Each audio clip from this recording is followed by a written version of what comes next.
And now, Giant Sports Talk Live. Here are your hosts, Eric and Glenn. All right. Good evening, everyone, on this Friday night on Playoff Sports Talk Live. Two fantastic games if you're a Mets fan. Well, I should say a Mets fan. You know what? Even though that Guardians, I'm rooting for them. Man, the end of that game was absolutely exciting. I was hoping the Guardians are going to be able to pull off some late game heroics. They were able to in the eighth. They were able to tie it up. But Class A, man, I don't know, man. I don't know. That sucks to see him struggling so much because the Guardians, they need him. And then, of course, earlier today, the Mets live again to play another day. How about that? Matter of fact, Sunday. That was a freaking ass whooping. Today was what was I calling it earlier today? Somebody texted me and said, "How's the games going?" I said it is a pitching free Friday. Pitching free. And Yeah. no sooner did I reply with that, Class A started to implode. No So kidding. it totally fit the bill today. Look how many runs were scored in that LA Mets game. And then, like you said, Class A. Where's Class A from the regular season, Eric? He's on a hiatus. Man. Wow. I don't know. I had a good feeling there. 6th, 7th inning. I thought, this one could go similar to last night, but yeah. Just ninth inning, not good. Even in the ninth inning, the bottom of the ninth, they were trying to get a rally going. Again, just wasn't enough. Looking for a little Mets, holiday spirit there. Noel up again. I'm starting to like that. Damn, did you see he just missed another home run? Oh my God, Verdugo caught it at the wall in the corner in left field. I was like, no way, it's going again. And then it just died. I was like, man, if he got just a little bit lower on the bat, I think it would have gone out, but it was kind of on the end of that bat. Man. You know what? I don't know. Anyway, it was just a weird day for ball. Another day where I didn't enjoy the ball today. What about you, Eric? Oh, I absolutely love the Mets, man. I was loving the Mets just because I wanted to see the Mets wake up. Because I like a 2-1 game. Man. I like 2-1, 3-2 games. That just Well, to be honest with you, the Yankees and Guardians were 3-2 for a long time, and then all of a sudden Stanton comes up. Dude, Stanton is a beast right now, an absolute beast. And Sportsman 1974 thinks it's going to be over in LA right away. Boom, gone, done. It's going to be interesting. Johnny 16 is Class A, the Kershaw of the closers. He's got some Kershawitis. Is that what you're trying to say? Kershawitis with Class A? Judge to a certain extent, J-Ram, Jose Ramirez, even though he came through today with that big double. God, it was so exciting. Seriously, the last, 3 innings of the Guardians and Yankees game was just awesome. Awesome. But the Mets, did you see Mets? Holy crap, they just unloaded a totally different team, it seems. And how about that Francisco Alvarez, the guy I was dogging on? Guy couldn't get a hit to save his life. Today he had 3 hits. How'd Pinocchio do tonight? I don't know how he did, to be honest with you. You talking about Rocchio for the Guardians? Yeah, Pinocchio, the shortstop. Winnipeg was just 10 blocks for me. I thought I could hear the crowd echoing. And the Winnipeg Jets, 8-3 over the Sharks. Oh my God. Getting ugly. Wow. Getting down, right? Ugly. David Peterson did okay for the Mets. Flaherty had nothing. That dude had absolutely nothing. And then Honeywell came in. He had nothing. Again, they're just trying to get innings out of these guys because, again, their bullpen is depleted. What did you think in that Mets game, though? Mets take such a huge lead. And then I got to admit, I fired up my barbecue this afternoon, only to see it was like, 9-4 5. They got to like 9-5, and then they pulled the away. heck? I go, oh, you can never count out the Dodgers. Did Shohei go deep? No, it was Andy Okay. Pages twice. Pages, that's right. That's what it was. Pages went that deep twice. I didn't know he went twice. I knew he had a single earlier. Yeah, he went twice, and then the Mookie Betts had one as well.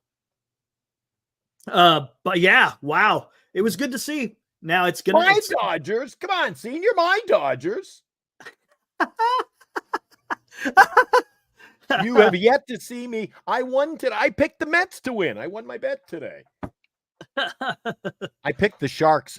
I threw away my money on the Sharks, though. God, 5 games they don't have a win. Ugh. You know who had a monster game for the freaking Mets?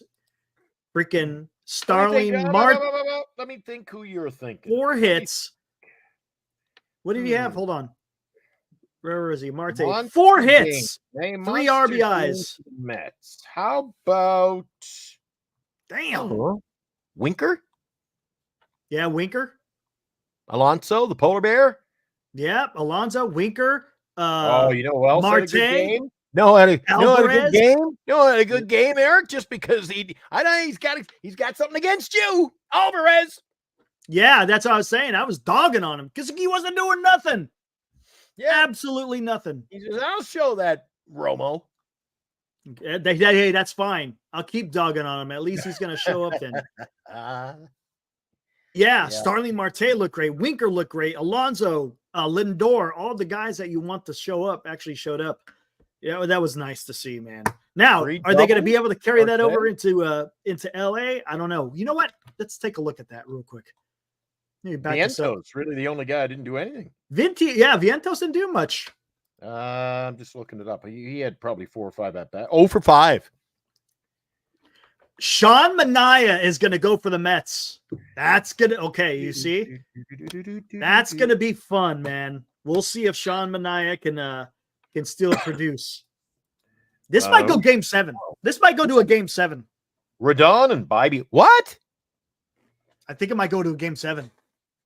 Sean Manaea's going, and he's been pretty damn good, man. Yeah, what happens when the Mets have their big, their outpouring runs? But look, Sean Manaea pitched in LA. Sunday, 7th inning, 3 hits or something. Well, Sean Manaea, he pitched in LA already, and he looked pretty damn good. So we'll see how this all pans out. Again, the Mets have got to be able to produce it today. Let's see. Matter of fact, here, let me look at the box score real quick before going any further than that. Watching the Yankees in Cleveland, though, doesn't it seem like Cleveland is just a second-class citizen when it comes to the lineups, man? Night and day.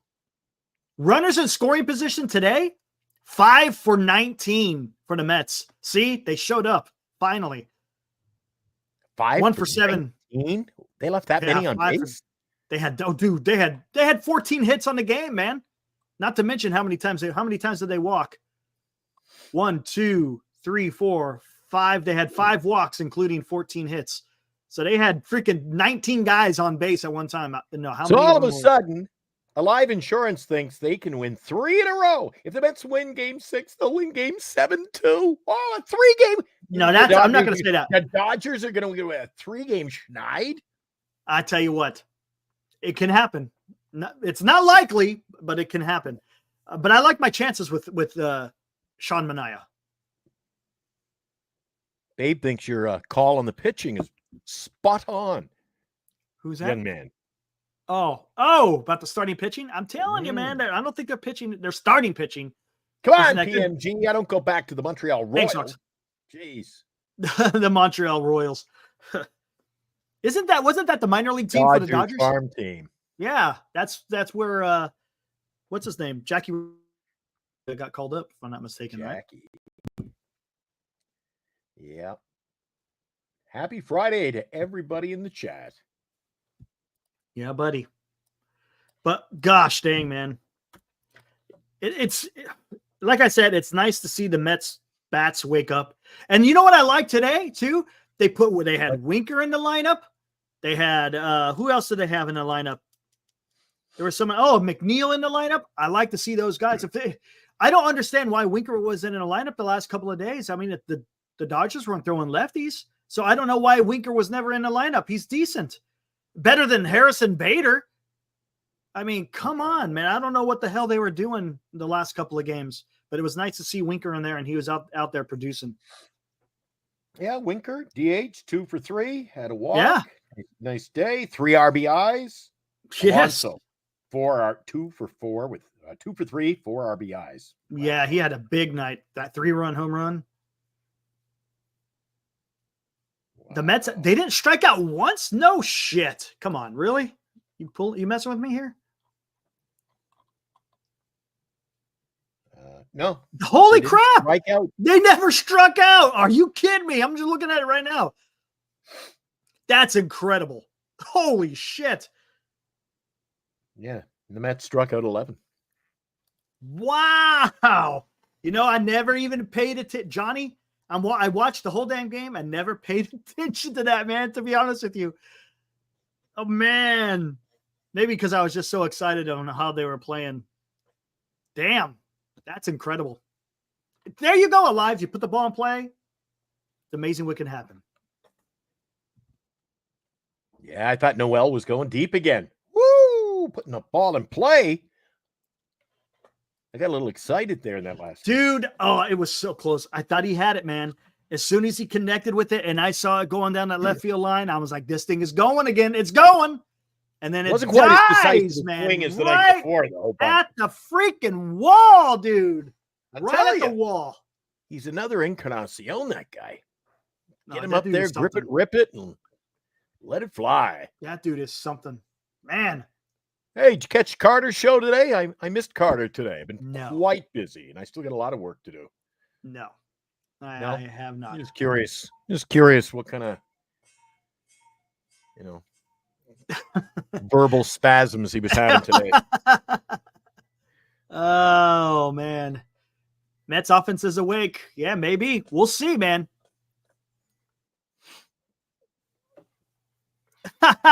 Eddie, I stopped watching after the Dodgers got to 5 or 6 runs. I was like, F this. If they blow it, I'm not going to watch it with my own eyes. Johnny has a good point there, Eric. LA didn't use many arms today. Every single high No, they did not. Fresh. Ready for That Sunday. is true. That is true. But they also been used quite often. Now, the one that hasn't been used so much is Trinan and Kopech. Those guys haven't been used so much. But the other guys have been used.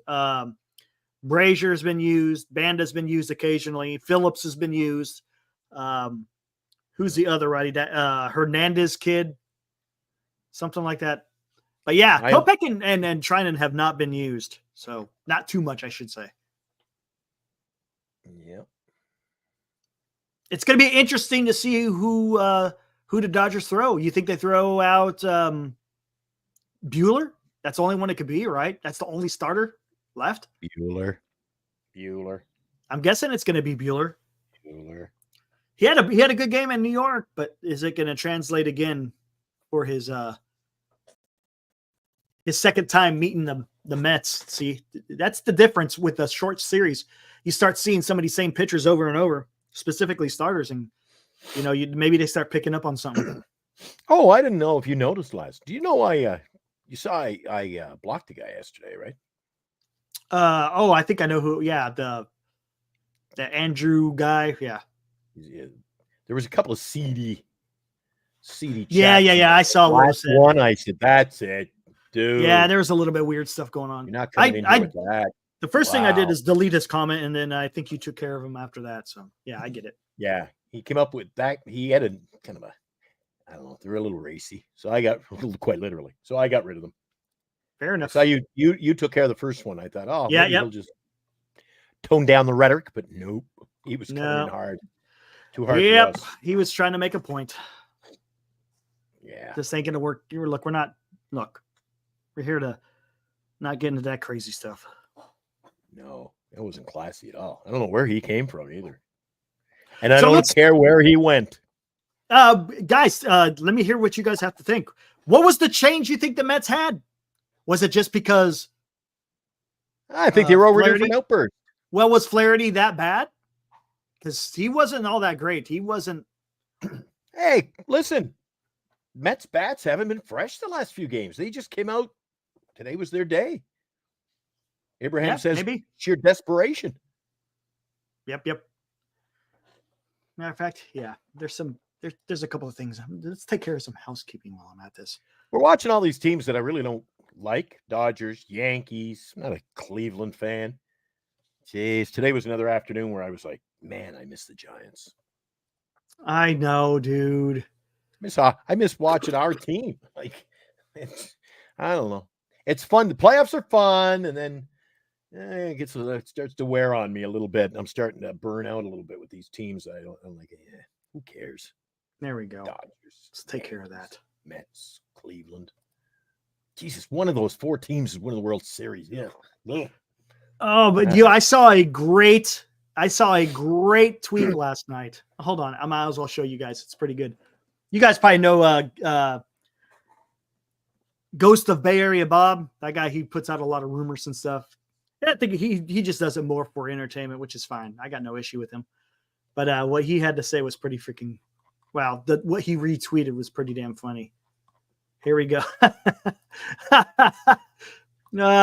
This sums it up perfectly right here.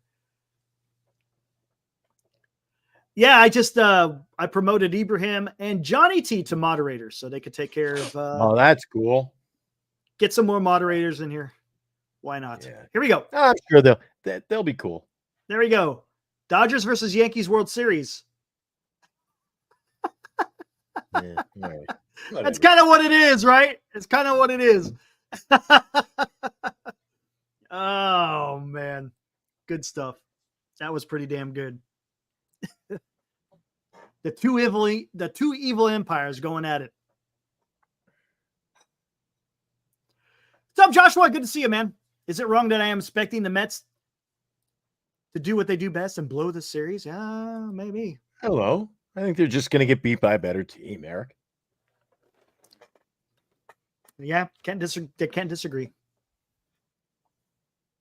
Eddie. Logan, you're right. Oh, God. 0-3-2 to start the year. 5 games. Can't win. Get 2 points. Oh, and I watched part of the game tonight. I was going to go, Eric. Again, just too much work. The back is still really bad. I'm on my meds. Still got a ton of work to do for the morning. And I just couldn't. I had a ticket to go tonight, too. And the Sharks in town. I said, I'll go down and watch the game.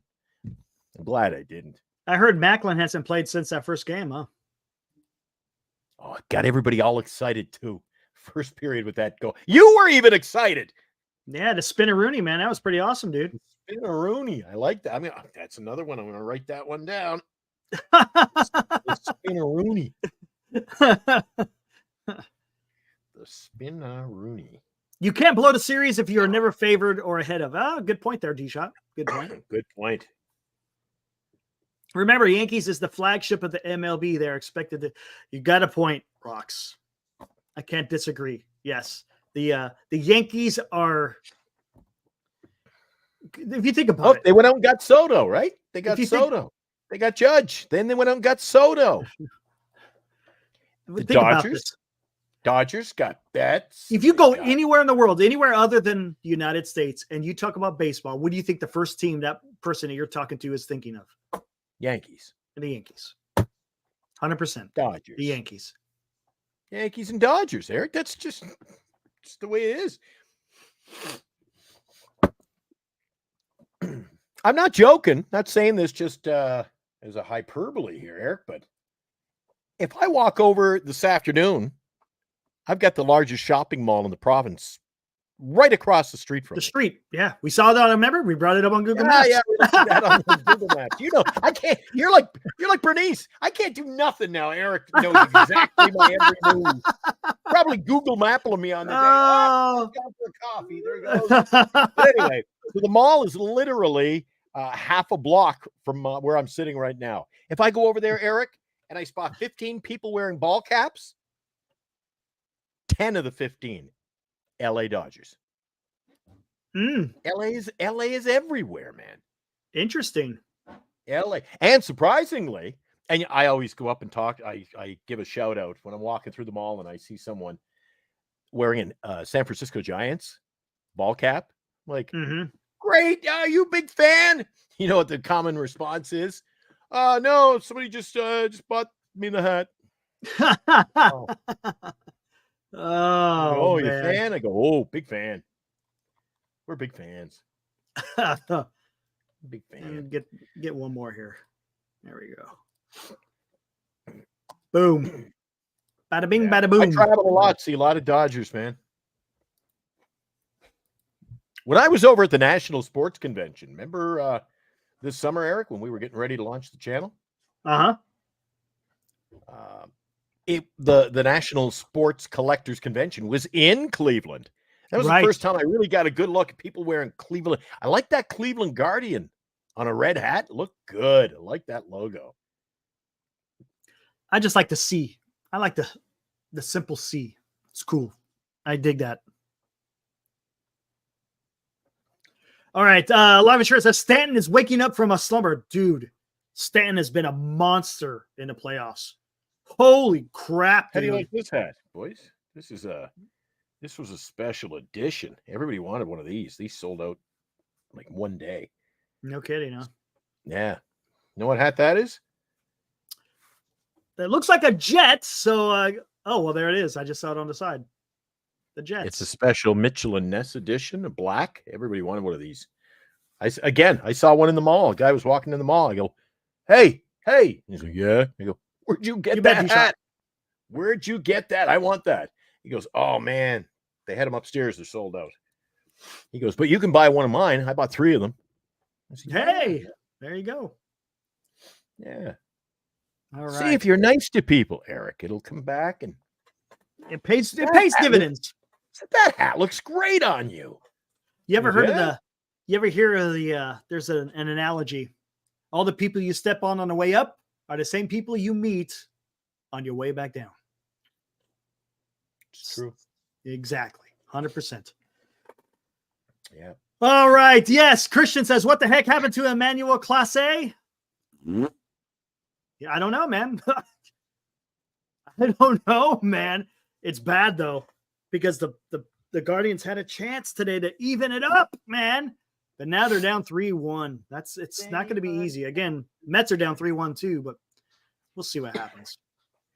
I'm going to switch over. I got to change hats here, Eric. Changing hats, huh? Going to change hat mid-show. Hey, there you go. Can you see this one? I like this one a lot. Oh, the one with the lights, right? I know, Christian. Senior doing his Oprah impersonation. And you get a wrench. And you get a... Yeah, I passed a few of them out today. Why not? Those are the regulars. I see a lot in here, so why not? And you guys ain't wacko, so. Oh, man, that helps. They'll keep it real in here every night. Logan, good question. I don't remember. Did the Dodgers come back 3-1 against Atlanta in the 60-game season? Agreed, Senior. Absolutely. Did they come back? Honestly, I don't remember. Don't remember. Don't really care. To be honest with you, during that 2020 season, I could care less. It was just it was just with all that COVID crap. Make-believe baseball. It was just, didn't care for it. Hey, yes, tonight's show is brought to you by bettercreditcards.com. Bettercreditcards.com. If you want a credit card, visit them. Bettercreditcards.com. There you go. Can't say they didn't get their plug. There you go. Oh, hey. And you know what? There's no signed agreement or nothing in place that I have to give. So they get a little logo. But I want to say hi to everybody at Lefties. There you go. Printing. You know, when you're running a sports memorabilia shop and your ball club doesn't make the playoffs. Yeah, it makes it tough, huh? Poo-pooing on the Niners, and the Sharks go the first 5 and don't get a win. You're like begging teams to win, man. It's like you got a sports memorabilia shop. It's like the stock market. If all is well in the world, sales are good. So I know. Well, who was it? Who was it in our chat? Remember a few weeks ago they said, "Hey, I was over at Lefties." Who was that? That wasn't Senior, was it? No, it was Bogser. I haven't seen him in a while. I haven't seen Bogser for a while. Bogser I haven't must have seen Bogser. given up on us. Did he? He's taking a break. He says, "I'll be back when the Giants are back." I know he says he had a lot of stuff going on in personal life. I think he said so. It's all good, man. I can understand. Yeah, a lot of our regulars there are going to college. Oh, here we go. We got some what ifs. It's always good to do some what ifs. So if it does go Game 7, who do the Mets throw? I don't think. I think it's a moot Severino. point anyway. I don't think it's going 7, Eric. If it does go 7, it's Severino. And if for the Dodgers, it would be Yamamoto. Senga. They already said he's going to be in the bullpen. They're moving him to the bullpen. Oh, are they? Hey, maybe we can get him cheap, Eric. Oh, God. I don't want to see Senga again, to be honest with you, unless he's doing just garbage time. Senga overrated. Come on. No, Senga right now, nope. Not in the situation that they're in right now. It's probably gonna have to be Severino, man. Who else, man? I mean, you can't. It's not gonna be Quintana. Yeah, I hear you. You know what, Johnny? Maybe Severino goes out there and starts, and soon as there's first sign of trouble, they yank him and they bring in somebody else. I don't think you could bring in Peterson because today he went. How many innings did he go today? 4 or 5? To be honest with you, maybe he could come in for a couple innings. We'll see. Start Severino, then bring in Peterson, and then after that, patch it together. Well, if it's Game 7, then that's exactly what both teams. No, I don't say Quintana. To be every man for himself, man. Because if you think about it, it's going to be all hands on deck. Absolutely. Exactly. But I'm just trying to think of guys who are going to actually be able to perform, because you got to remember Quintana just pitched yesterday, and if it goes Game 7, I mean that's only a 3 game. No, well, 1, 2, 3. 3 days rest. Maybe you could get an inning out of him or something. I don't know. You got. I still say Garrett McGill. You got McGill. That Garrett guy, oh, yeah, he actually gave up a damn home run today, but that was a hanging Garrett was another guy that during the regular season, they had him in the bullpen. He was doing good. Week later, in the minors. I tell you what. Up and down. Talking about nibbles too much, but you know what? I hate to say it, Ibrahim, it's all going to be dependent on the umpire. Well, if you get an umpire that calls that low strike, Quintana can do some damage. But if you get an umpire who's a little bit higher in the zone, then he's going to have trouble. So I think it is determinant on who's going to be calling the game behind the plate. No doubt about it. Speak of the devil himself. Hey, look who it is. His ears were burning. We were just talking about this fella.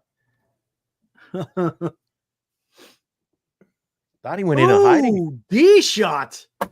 Would you rather have the Dodgers not make the series or lose the World Series? Ooh. I don't think they're going to lose the World Series. I think they're going to make the World Series and they're going to win the World Series. But what would you rather see? I don't know. I think, Eric, at the losing end of the World Series is at the end of the day with the teams we have left, Cleveland Mets, it's got to be Yankees and Dodgers. The best teams are got to play in this World Series. I get you. I understand that. That makes sense. Now, we've been very fortunate as Giants fans to have seen the Dodgers continuously falter. Yes. The starter's pistol goes off and, they blow us something. Yeah. So we've been very fortunate, in my opinion. Call a spade a spade. We've seen this Dodger team win World Series a couple of years ago. And when you think they've got a great team, they don't make the World Series. So the fact that they haven't won this many times, sort of a blessing already. Should count our blessings, man. Ooh, we're going to have some fun here, man. I forgot all about this. Let's go. Or Katna. Spending too much time listening to Carter. Oh, wait. Hold on. He's out there? Hold on. I forgot about him. Anybody out there? Little Def Leppard. That it is.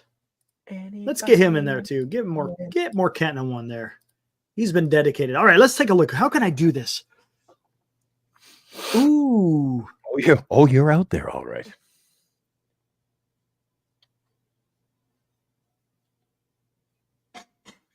Dodgers have the second best lineup. To who? Ooh. Who do the Dodgers have the second best lineup to? Hold on. Let me see if I can do this. Is Babe talking the Yankees have a better lineup than the Dodgers again? I thought we went through all this last night. Hold on. I think I could do this. Let's try this. Senior says, I'm getting wrench envy. Oh, hey, man, I've given it to you before. You're like, oh, no, that's okay.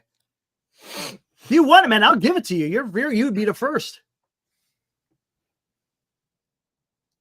How do we do this? Is there a way to freaking... Right on, Morcatna. Oh, The how valued do we part of do our this? daily chat. Good to have you. How do we do this? Let's look at... Senior says, nah, too much pressure. Ha! Under Hold pressure. on, I'm just... What do we want to find here? I have no clue what the hell you're doing, Eric. I don't know what I'm doing. Hold on. You start to stray on me. I'm like, what are you doing?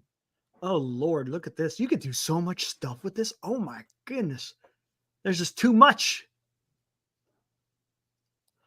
Let's just do this, okay? So Tell you what, guys. Well, Eric continues to oh, what is this crap? diddle around the internet over there. I don't know what he's watching, Eric. But you should I'm trying to do something with StatHead here.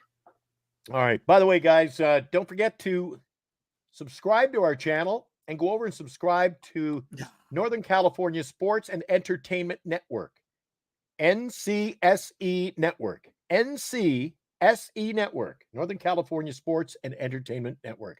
If you subscribe to both, then jump into GiantsSportsTalkLive.com, the website. Getting kind of complicated here.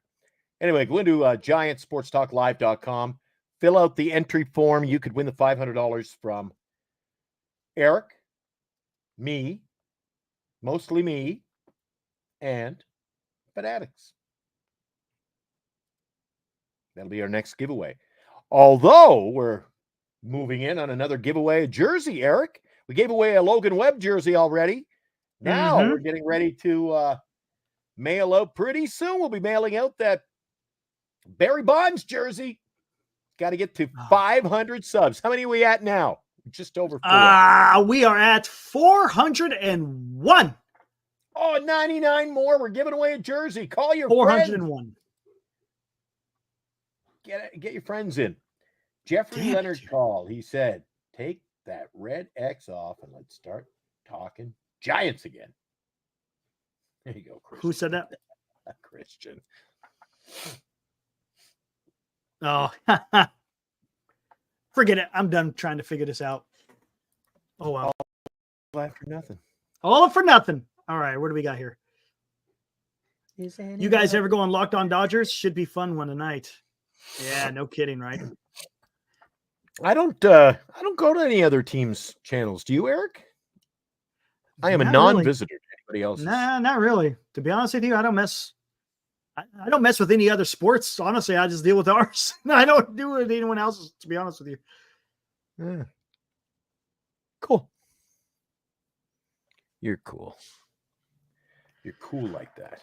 All right. So let's get back to this. Get back to what? We're all over the place as usual. First game, second game, second game, second game, first game, second game, tomorrow's game. Yeah, game we're 7. all over. We're all over. What are you talking about anymore, guys? Dude, I know. We're all over the place. Hey, that'd be a good idea. Abraham, you're young. Your mind is fresh at these late hours. Remember, it's after, well, it's not midnight yet. We're coming up on midnight here. Abraham saying we should give away a pair of Levi's when we get 501. There you go. Come on, man. Come on. Stop making us look bad over here. That's pretty good. I'm going to make him my marketing director, Eric. Screw giving him a wrench. He's going to be our marketing director. That's some good stuff. 501. Nice. Ooh, that's not good. Guys, do you have any idea what Eric's doing this evening? Reading Twitter. Eric's got a mind of his own. Mania start versus LA game 2. Yeah, we could do that. Let me go find it. What are you doing now? Mania's line from the last game. From the game last 2. Game? Yeah. Let's see. Is anybody out there? 5 innings, gave up 2 hits, struck out 7, gave up 1 home run. Oh, are we having? Can you hear Mom getting tweets and texts, Eric? I hear it. I got to sign off pretty soon. I've got my radio show coming up in 33 minutes. Okay. You want another co-host tonight when I sign off? I tell you what, let's put it to a poll. Let the people decide. All right, guys. I've got to do the other show, the one that actually pays my living. Puts a little food on the table and something under the tree for the kids. I got to go do the radio show, and then because I'm also flying. So Eric's got the weekend off, so I got to be up early. I'm doing the radio show tomorrow morning on 103.5. Hey, I gave Eric the day off because Eric's got to do the show on his own in 2 weeks when I'm in Mexico. Didn't know. Eric thought I was just being nice. Anyway, see, we didn't even say it yet, Eric. We didn't even have to say it, man. I know. I'm already typing it out there. He's got his own damn show, so we'll make it up to the chat whether or not they want him to come in. Lethal, anybody but Carter. Here we go. Let's see what we got. Oh my gosh. Hey, guys. I forgot. Oh, that's right. I remembered when I woke up this morning, I went, Friday. Oh, it's Charles' birthday. He said he was coming in. He was going out to dinner, I think, with his folks. And then they were taking him out to dinner. And then I know he's going to make an appearance on your show later, Eric. I will be nowhere to be found.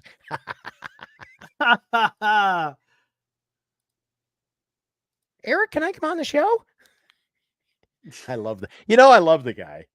Yeah, he's good. I do. He means well.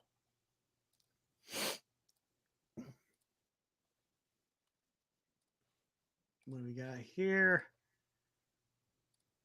And there. Let's see. Don't go loco down in Acapulco when you're there, Glenn. Anytime I hear Acapulco, the first thing I think of is the Acapulco Lounge. The Acapulco Lounge, huh? Yeah. Do you know the Acapulco Lounge? So long as it's good, as long as it's about baseball, it's going to be about baseball, Rocks. No doubt about it.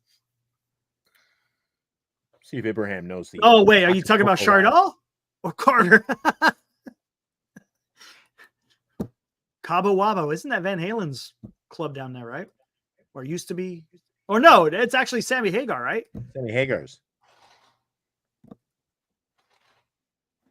Hey, a lot of shows, sports, music, other entertainment, that kind of thing. They all sell to get. How about I get Sammy Hagar some night? Join us on the show, Eric. No way. Now, that would be freaking awesome, dude. How about that? Or Rick Springfield. I'll be talking to Rick next week. Springfield. Oh my gosh.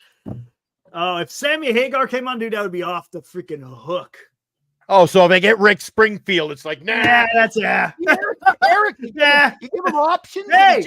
I'm only going for this one. No, I'm not saying that because I grew up listening to freaking Sammy with Van Halen, dude. I'll get Rick Springfield on the show, and Eric's going to say to him, You're not no Sammy Hagar. You're killing me, Romo. You're killing me. Oh my God. Honestly, seriously, Sammy Hagar would be absolutely incredible. Well, a lot of Rick Springfield. I guess I'm over. He probably won't come on the show. You know what he says? Don't talk to strangers. There you go. How about play some Mother Hips on your rock show tonight? You play Mother Hips? No, I don't play Mother Hips. Well, I play Harry Hips, but not Mother Hips. There you go, Senior. You've been denied. Oh, there you go. Yes. Get 555 subs, and we got to get Sammy Hagar on. Can't drive 555. That doesn't flow, Glenn. Lethal says we want Vince Russo. That guy's gone on he's disappeared on everybody. Yeah, he's awesome, dude. Great guy, man. Love talking to Vince. Rick, good dude, man. Good dude. Yeah. When I'm in Mexico, I'm going to pop into the show once or twice, and you're not going to believe who I'll have with me. Oh, really? Okay, that'd be kind of cool. I'll just say, hey, come on over, and we'll sit up at the Acapulco Lounge, and we'll have a little a little impromptu.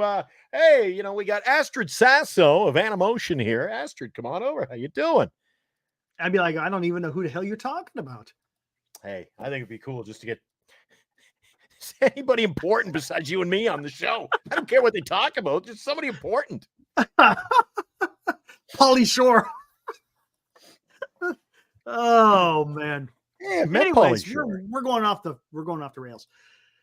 So Severino actually didn't have it. No, I don't think he had any earned runs, right? I don't think he did. He just walked a bunch of guys. That was the problem, man. Mm-hmm. Yeah. Got to build the brand. What do you think of the I know, remember when we had Matt Stairs on, he talked about, the magic box that we see on television? Yes. You know what? But if you follow that, man, the officiating in baseball seems to be just reckless, doesn't it? Yeah, on some of them. I mean, for the playoffs have been okay. There's been a couple egregious, like, ooh, whoa, what was that? Gosh. You know what? Maybe we should get Matt Stairs on. By 2 feet. And then the other thing is, man, I wish they would come up. Some people like it. They go, oh, it's an art. I wish they come up with some kind of a penalty for catchers who do this. Here's the pitch. Oh, dear. Like, oh, he's moving at 4 feet looking for a strike. I know. And then they frame it like this. It's off the plate, and they go right in the middle, and they hold it. I tell you what. It even goes more than that. It goes more than that. I don't like this one knee business. Cody, the Even Your Dynasty YouTube channel. Yeah, I used to be a catcher, and he talks about it all the time. I'd love to have him come on and talk about it. Dude, the one knee, Alvarez totally couldn't block that pitch for the simple reason he was on one knee. When you're on one knee, it limits your lateral movement, and you can't freaking block the ball. I don't like that shit, man. I don't.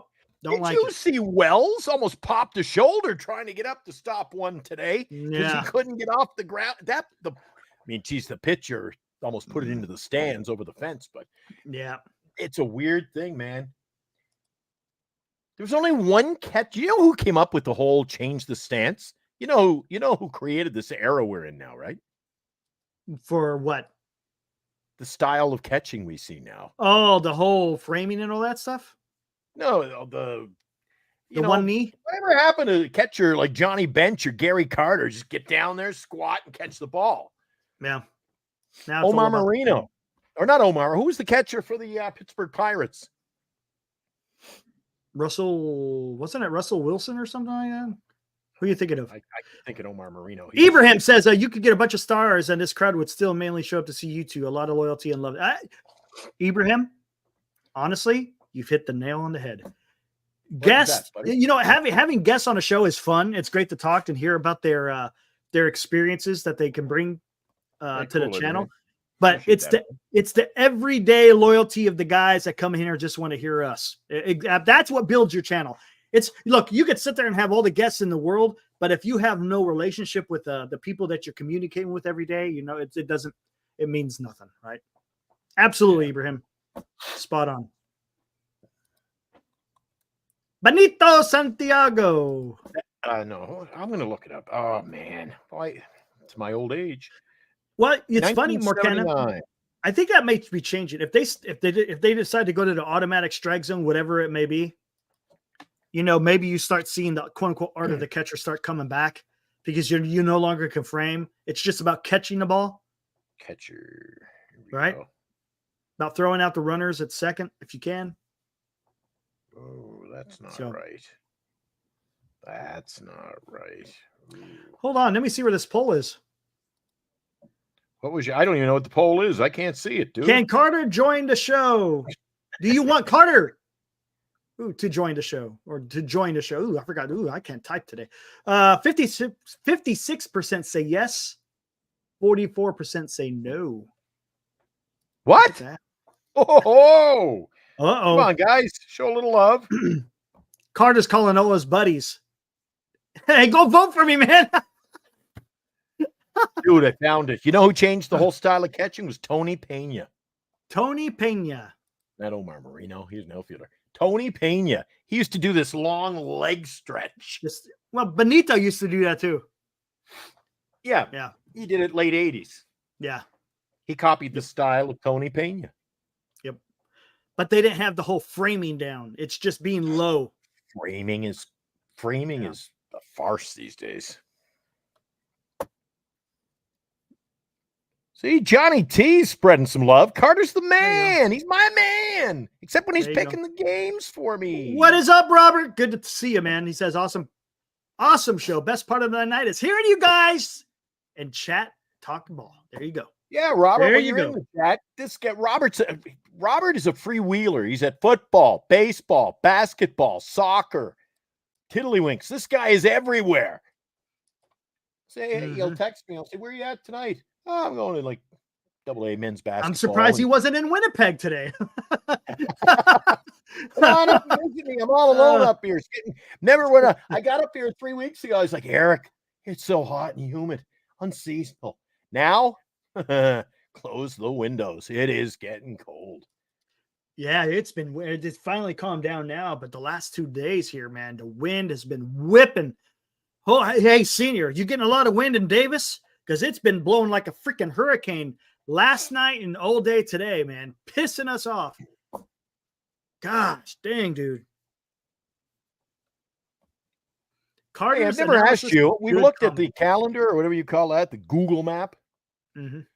So when we look on Google, are you technically what we would call a fire zone? Like, does it get dicey up your way? Not where I'm at. You're it's lucky. up in the hills. That's where it gets all crazy because you got all that damn vegetation, to dry vegetation, especially when the Bernice and I drove. Oh, you froze. Are you there? Hello. Oh, you're back.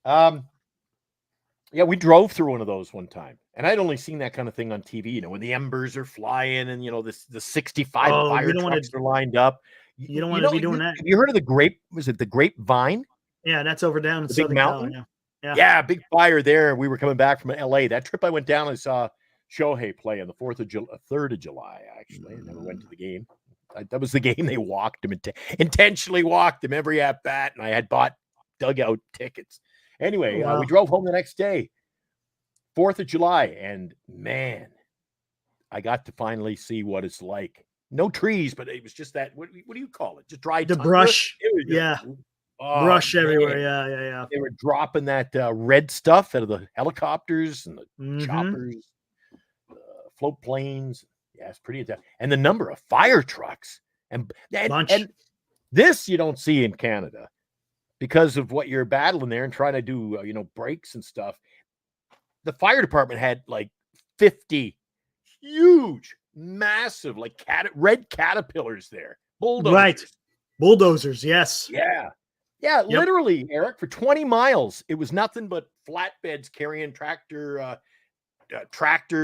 bulldozers, D9s and stuff, plows on things, the fire trucks. Oh man, it was, and then just one after another. That red, I don't know, is it like a red foamy stuff? It's a retardant. Yeah, it's a fire retardant. Yeah. Anyway, I was curious what it's like up your way. If you're near like city, or you're actually we're like it's city, but there's just a lot of farm. It's around this area. It's more farmland. When you get up into the hills, that's where you start getting into the stuff where fires get a little bit nuts. Just trying to educate myself. I mean, I have never been invited up there, so It's kind of hard when you're in Winnipeg. I didn't know if Eric was down in the boondocks. Down in the boondocks. Eric knows where I live. Yep.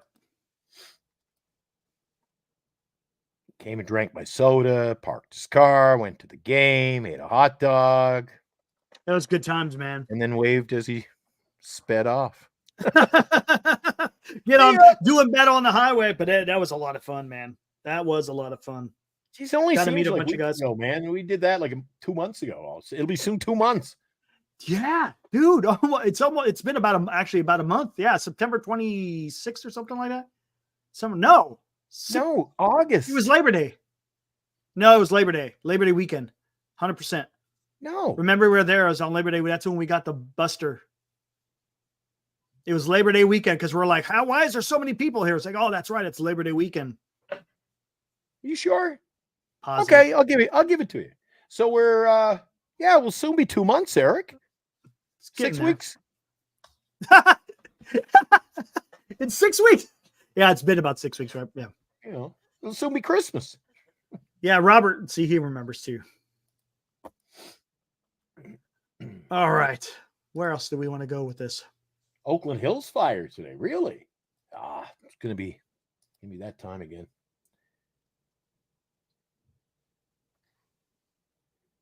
Imagine the magnitude of such an epic Dodger failure. It'd be honestly better than Christmas. Yes, Johnny. Yeah, September 1st. That's when it was. Yeah. Oh my God, it is. It's been almost 2 months. You're right. It's Robert, crazy. if anybody would know, our schedule would be Robert. Yeah. I forgot. Remember, they had called up Sable, and all he did is sit on the bench for a couple of days and went right back. Yeah, there it was. Yeah. Look at that. Just for those new to our channel, who do we got? Left to right. We got me. You, Justin Kerwin, Robert Duville, Heckmo, and then myself. And who's the guy with the white hat? Nobody. He's just who's walking the chick by. Who's ignoring you? Just people walking by because there's 500 million. They're just remember, because we were right next to the walkway, so people were just kept walking by. Look at the guy who's sitting next to me. See the guy in the seats next to me? Yeah. Yeah. He gets his shirts where same place Farhan shops. I like the kid with he's got the white jersey and the orange hat. And the creamsicle hat. Yep. Nice. Gangsters. Oh, we were a ruckus crowd, weren't we? Yeah. and then I had that visit. Yep. So now the vote is in. Do I stick around for a little while, or is Carter coming in? Let's take a look. What do we 55% say yes, 45% say no. Ooh, it's right on the cusp, the precipice, a tough decision. Well, I got to go work. I'm out of here in 14 minutes, so or sooner. I got to get ready. Got to get my Led Zeppelin, my Aerosmith, I tell you what, while you're still here. What was it? Wicked Hips, or who are they? The Mother Hips. Lips. Mother Hips. I gotta go look for Mother Hips. What the hell are you talking about? The Flaming Lips? What are you talking about? With that, let me go heat up my coffee. You've heard of the Flaming Lips before? No, never heard. What? The Flaming Lips. Never heard of that, man. It's a band. Dude, I can't. Oh my God, guys, see what I deal with? You know what it is? Eric does it for ratings. Eric's a good guy. He knows who the Flaming Lips are. The Beefy Boys. Yeah, we're catting. Hey, wait a second. Yeah, gangsters in the outfield right there. Oh my gosh. What a motley crew. I love these guys. I love it. Hey, by the way, while Eric's doing that, I'm going to be signing off in a few minutes' time, get some work done. Eric's aware of that. It's a time zone difference. I'll hopefully soon be back in the Bay Area. Eric and I will be queued up in the same time zone. Honestly, I've never heard of the Flaming Lips. Oh my goodness. Joshua. All right. Well, I do work in radio, so maybe I take it for granted, everybody. I have a habit of doing that. I'm like, what? You haven't heard of that group? They won a hit in Bangladesh back in 86. By the way, while Eric is warming up the coffee, got that Cal Valley Shockers Cooperstown fundraiser. I don't know about you guys. I've never been to Cooperstown. I've seen videos. YouTube's a great platform. You want pictures of displays and stuff that they set up at Cooperstown Baseball Hall of Fame. But the Cooperstown fundraiser, the football pool, San Francisco 49ers, Dallas Cowboys, October 27th, 2024. You could be headed there. $20 a square, $200 per quarter, $250 final. You got cash giveaways, big prize. Going to the game.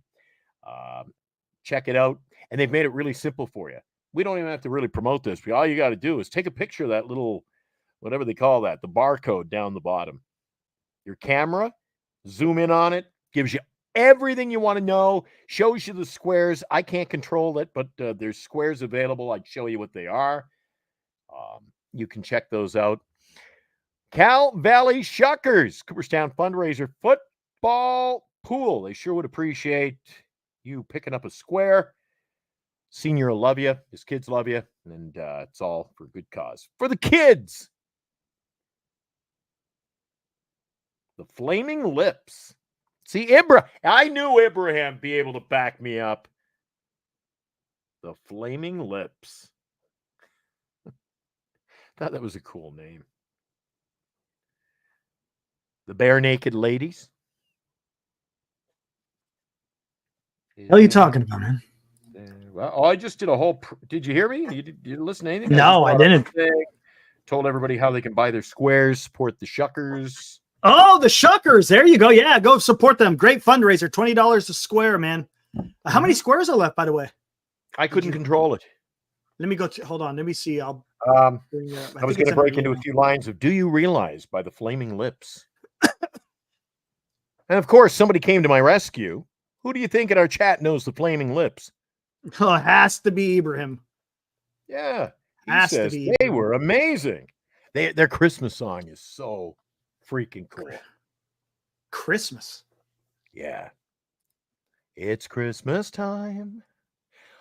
Oh my God. You know what, Eric? I'm missing my calling, man. What's up? I'm going to start doing a show. You know, we had the late night sports talk, which has been in limbo, kind of fell apart. I'm going to do late night music talk. That's what I'm going to start coming in with late night music talk. Because I can go for hours with this. Yes, look you what could. We had. Yeah, tell me you've heard of that band, Eric. Who? Oh, yeah, I've heard of Jackal. Dirty Little Mind, Dirty Little Mind. Oh, I love Jackal.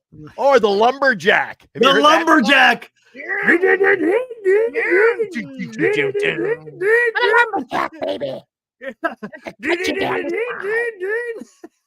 I'm a lumberjack and we're going to cut you down the side. Oh, man. The Lumberjack. You got beautiful blue eyes and great, great thighs.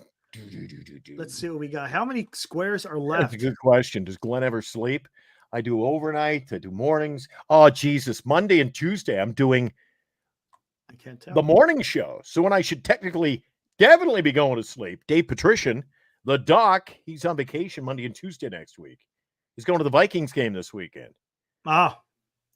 So he says, how about you do the morning show? I'm like, good God. If I'm still alive Monday, I'll show up and do the show.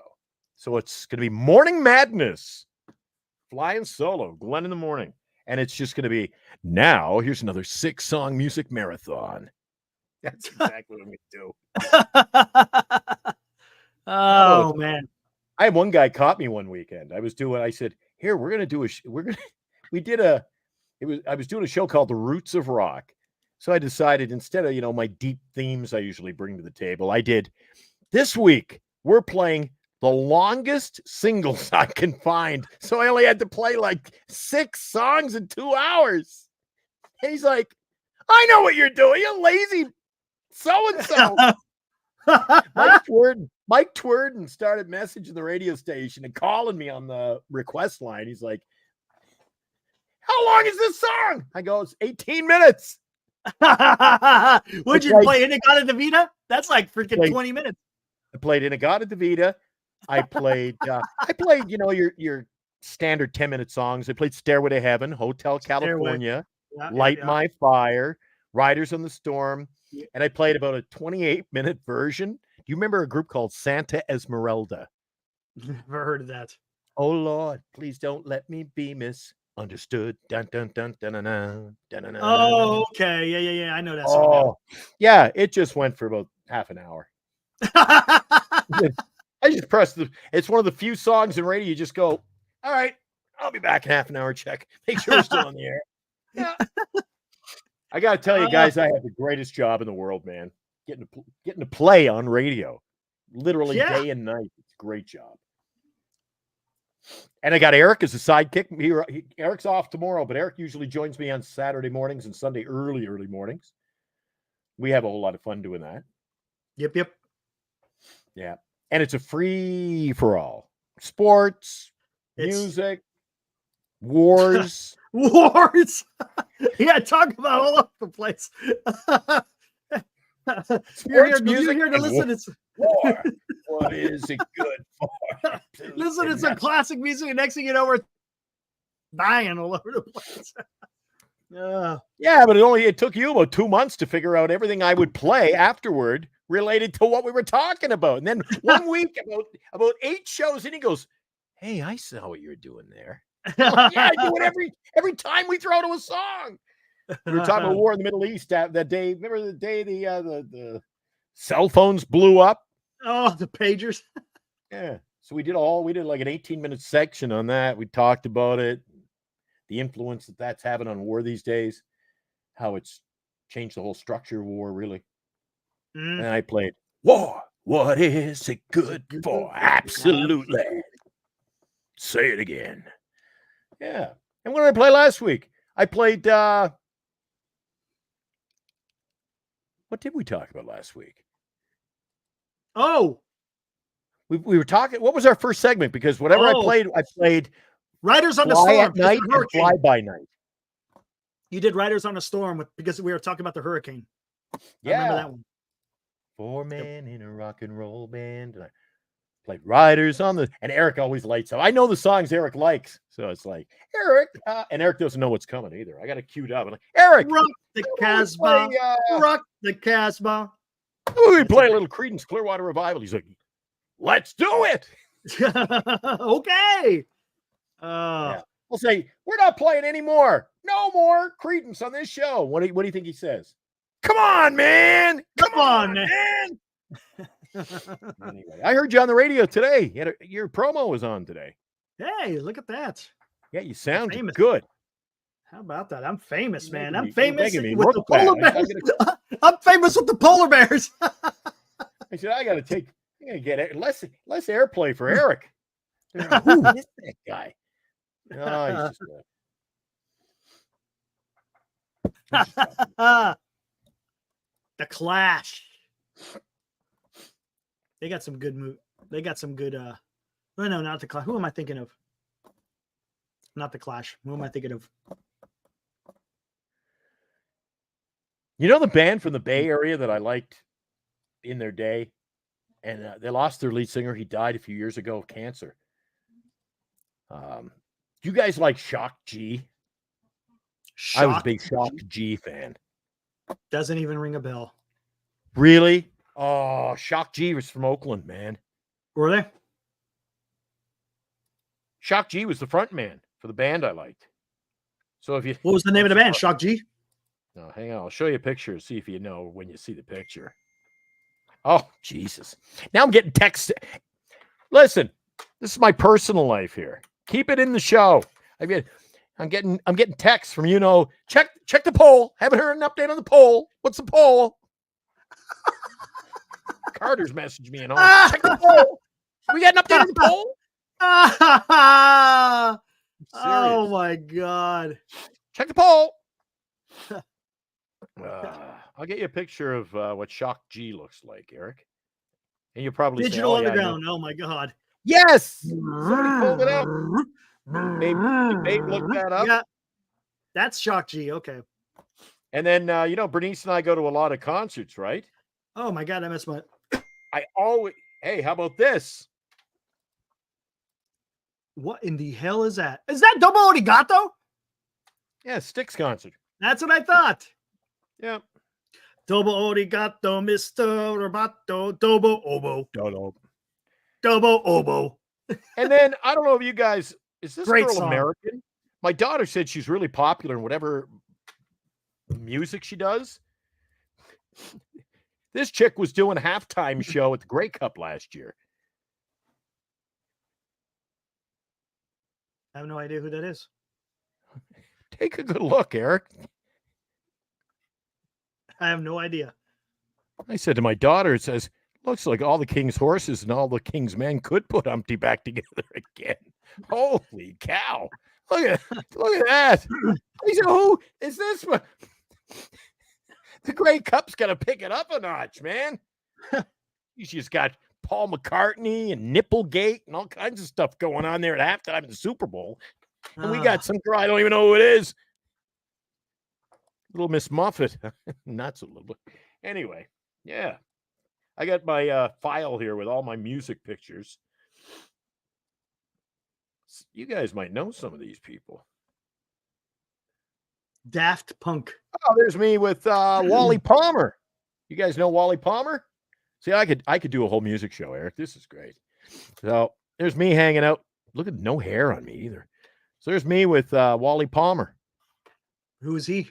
And he's pointing at the himself. Romantics. Oh, there you go. He's he sings, "Oh, 1 in a million, baby, you're the one." Or their big one, "What I Like About You." That's him. Oh, you really know how to dance. Oh, no kidding. Nice. Oh, you guys ever watch the Trailer Park Boys? Negative. You don't watch any of you guys know the Trailer Park Boys? There's me and the lead singer from Honeymoon Suite. What the heck is that? I'm dressed up as the Green Bastard from Parts Unknown. I thought you were into wrestling. I'm the Green Bastard. I never heard of that. What is that? Never heard of the Green Bastard? Never heard of the Green Bastard, man. That's a new one. And there's where I used to live. I think I might have shown that on the show before. That's where I Road used to Nowhere? Yeah. Rumors are they're changing the name because too many people are stealing the road sign. Tourists are coming in. And this event I go to, all right, a lot of the people, I do dress up every night. Mr. Dress Up. Whatever the theme is, if there's going to be a rock band, I dress in heavy metal. So they had Mrs. Roper night last year. So look at all the Mrs. Ropers. That one was such a big success. It's coming back next year. Oh, and then we had AC/DC night. Okay. Yeah. Guys, I have it pretty cool. This is Oh, and then I was backstage. They gave me a pick at the Night Ranger show. Nice. Yeah. I didn't have anything to get signed. I thought I wanted to show you a certain picture. I can't find it to save my life. And then people dress up like they'll have TV night. Right? Okay. So TV, you think, oh, you just dress as somebody you can, real. No. So there's the Scooby-Doo. They just drove in whatever their Scooby Mobile is. Oh, and then some people go really cool. There's Lenny and his wife, my buddy Lenny the DJ.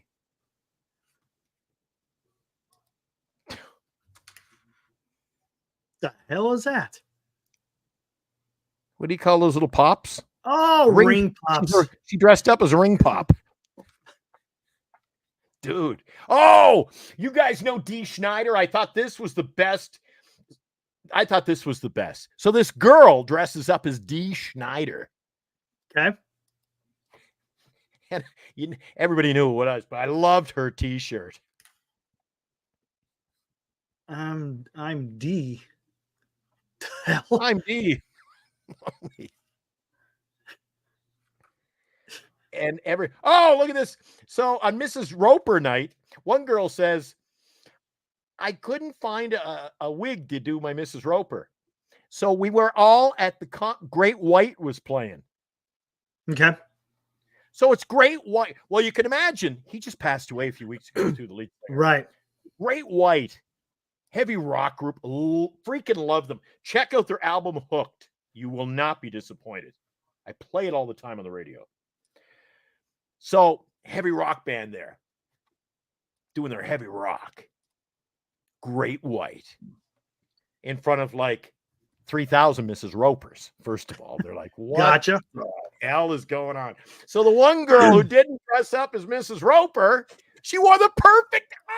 And some people, why is he wearing that? I'm like, are you freaking kidding me? At a Great White concert. Oh, Lord. It's a Great White. I thought that was great. There you go. Yeah. Oh, Debbie Gibson. Only in my dreams. Oh, yeah. Now it's back in the yeah.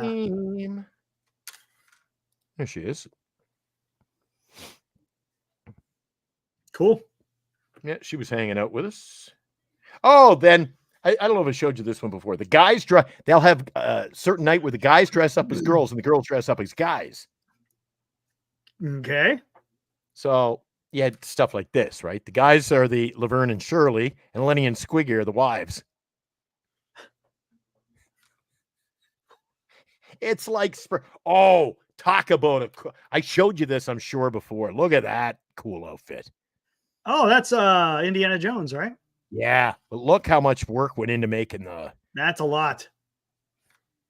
That's a lot of work. They have the best ones every night. It gets to the point, when you have that one person, everybody else goes, well, I'm just not playing anymore. Well, it's like me with music trivia. I'm not playing anymore. These people. Last year, I check into my hotel room, right? And I'm thinking, first thing I'm thinking is, they know I just got here. So I haven't been off the resort. I check in, I go, my TV's not working. They go, sir, try just wiggling. Sometimes with the humidity, you gotta take the cap off the back of the remote, and, roll the batteries. And the hell? I said, no, you don't understand. My TV ain't working. Hey, it's gone. It was gone. They had no clue. I said, I just checked in 3 minutes ago. I swear to God. The TV was gone. Yeah, dude, I have 5,000 pictures here of so that's, you'll know it. That's what Shock G, the guy dressed up as Shock G. Yeah. Got it now. Yep. The Do Humpty what Dance. You like. They were from Oakland. The Humpty Dance. See guys and girls dancing. As the record spins around, you recognize the sound. We're the underground. We're all getting down with what you like. Do what you like. Do the Humpty Hump. And then there's 2 pools at the resort. So I told everybody I was going to be at pool number 2. Come on over, hang out with me. Guess how many people wanted to hang out with old Glenny? And that's why I appreciate you guys in the chat. Nobody. It's 3,000 at the other pool, peeing in the pool. And I got this nice, beautiful pool. Nobody else but me. Nothing wrong with that. Well, look how nice that pool is. Yeah, not too bad, man. The other pool was turning green. The guy who markets the thing, he's pretty like, dude, you're not good for business. Yeah, it's pretty cool, man. I wish you could come down one of these events with me, Eric. Are you into music as much as, well, not as much as I am, but are you into music? Yeah, I'd listen to it when I'm in the car.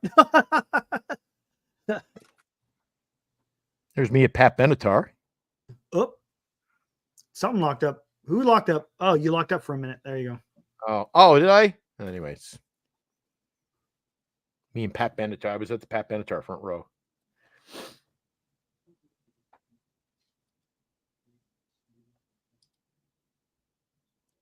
Yeah, pretty cool, man. Make a lot of friends down there. You're getting ready to head down there in a couple of weeks, right? Yeah. And this is freaking cool. Look at that. Look at that event outdoors. So they set it up in the pool. Look at everybody. Holy crap. What the hell? It was hard because it was so dark and he had those laser lights, so it's hard to. Oh, you can't see nothing. You will, like.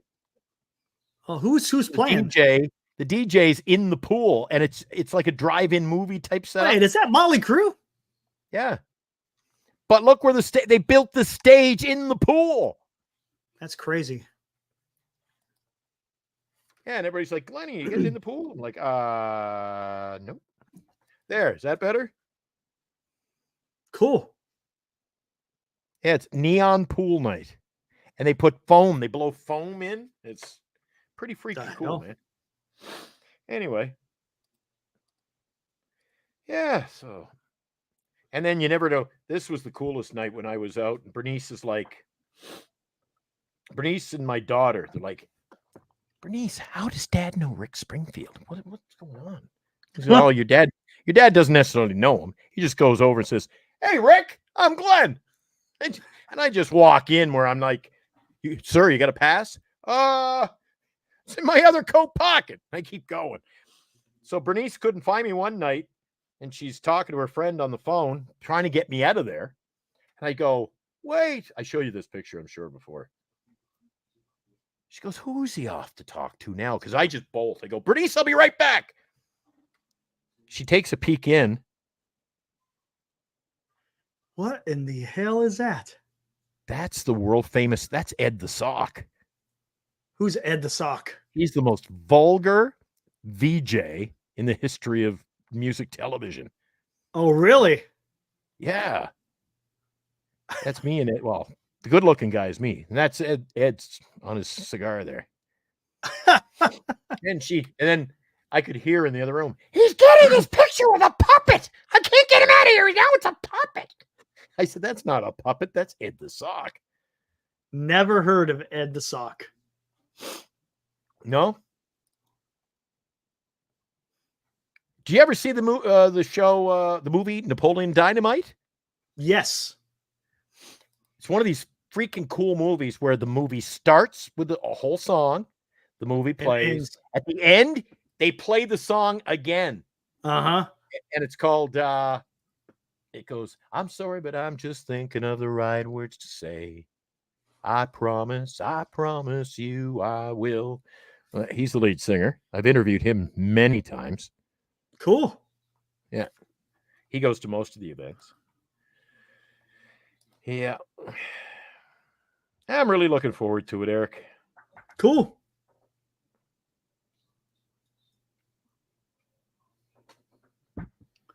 Hopefully no news gets break when you're freaking gone. Look at that. Is that Dusty Rhodes on the side? You know who the guy in the headband is? Looks like Dusty Rhodes to me. Canadian band. A Canadian, but that one's from about 2017, I think.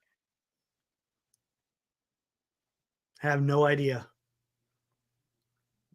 Yeah, I won an award. They did a magazine article about me. Oh, nice. Connie girl, yeah. The podcast. See, and they interviewed me, so they did it in podcast format too. So, owner Glenn Craig on Embracing CanCon, which is Canadian content music. So the guy in the red bandana, his name is Mike Reno. Mike Reno. Yeah. And the other guy, he goes by the name Spider. He's the bass player for Street Heart. And that's a band called Loverboy. Mm. You know Loverboy.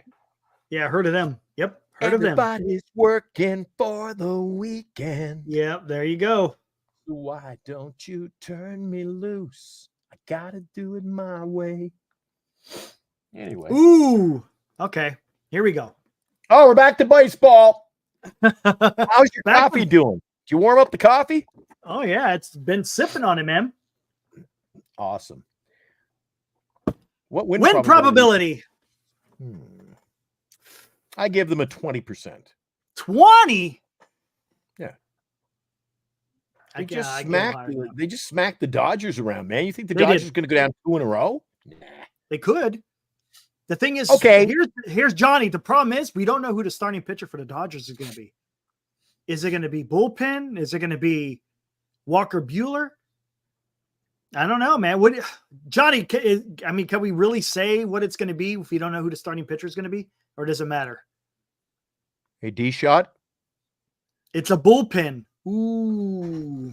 D-Shot, the opening song was recorded by Dave Thomas, who's one of the McKenzie brothers, his brother, Ian Thomas. Dave Thomas Thomas. did the whole soundtrack. Didn't he invent Wendy's? Dave Thomas? Different, yeah. Different. Too much strange brew. Saw Loverboy open for Journey at the Cow Palace in 81. Cow Palace. Man, I never saw a concert there, but I go to the baseball card shows there 2 or 3 times a year.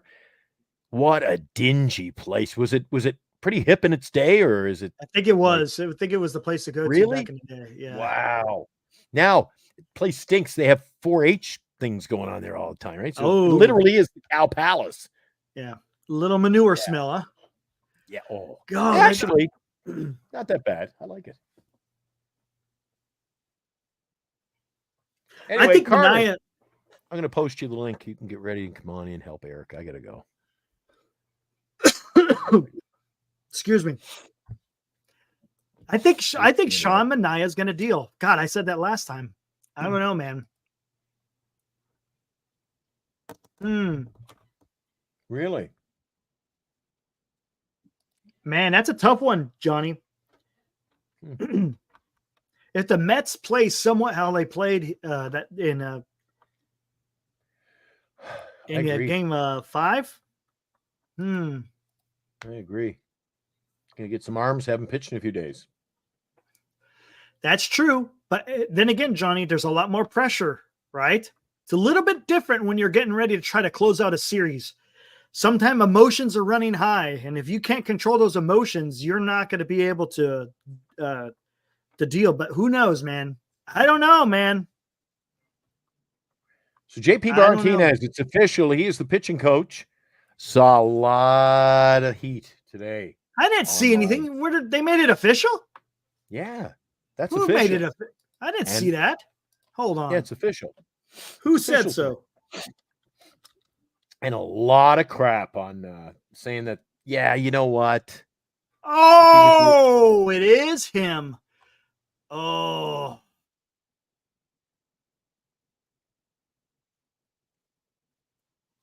So they're saying, why are the Giants bringing in? Basically, they're not bringing him in. He's been part of the damn organization since 2020. He's been the assistant pitching coach. So a lot of people unhappy. They want fresh blood. So they're saying, all right, Buster letting us down early.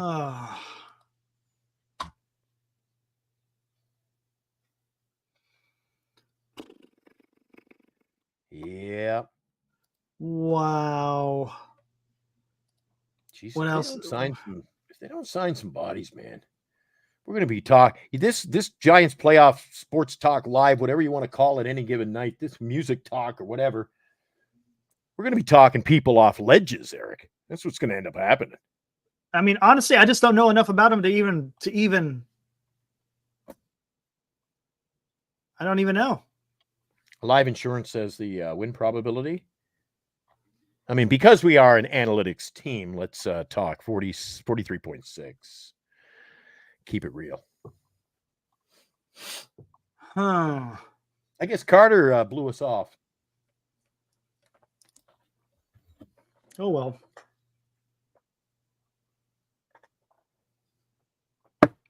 Wow. Interesting. Is they anyone voted, This is a Chardol all over again. Can I come on the show? All right, come on the show. No, I'm not coming on the show. Or can I come on the show? Here you go. Here's the link. Oh, I'm in an Uber. Remember that? That made no sense at all. That's happened 2 or 3 times though. You're like, what? That was. I don't know. You know what, Eric? If you and I, you know what we should do? It would be too much freaking work. But if I sat down, I knew how to edit. I'd do it. If we took 5 or 6 clips a week and put them together at Christmas to have our year in review, we would come up with the weirdest. Oh, So you Eric, could. yeah, Charles wants to go in. Charles, okay, come on in. No, I can't. I'll be home in half an hour. The greatest hits. That would be a lot. It would be fun though, wouldn't it? The greatest. Holy crap! The greatest moments. Oh God! It's a rumble. That would definitely be there. Oh my gosh! What was the one? I brought at least one to the table. What was the one I said cut it up and make a short, and we never did? Oh, what was the one the other? Remember, hold on, let me find it. I said something crazy. You sang. Oh, I think it was mad at you. I was mad at the chat. Remember, I don't know why I was coming. I'm coming out of the foxhole. I quit. I give up. I quit. I was mad about something. Is this the one right here? Let me see if this is the one. Oh, what are you working some magic over there? Are you? Let me see if this is the one.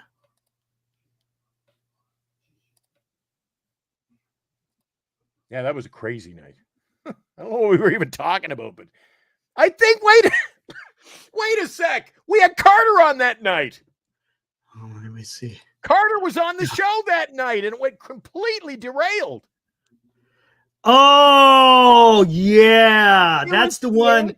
That's the one you taught. Your daughter said you're out in the first round. Nobody yeah, it was a player except Shohei. And you burned Carter pretty bad. You burned Carter pretty bad on that one.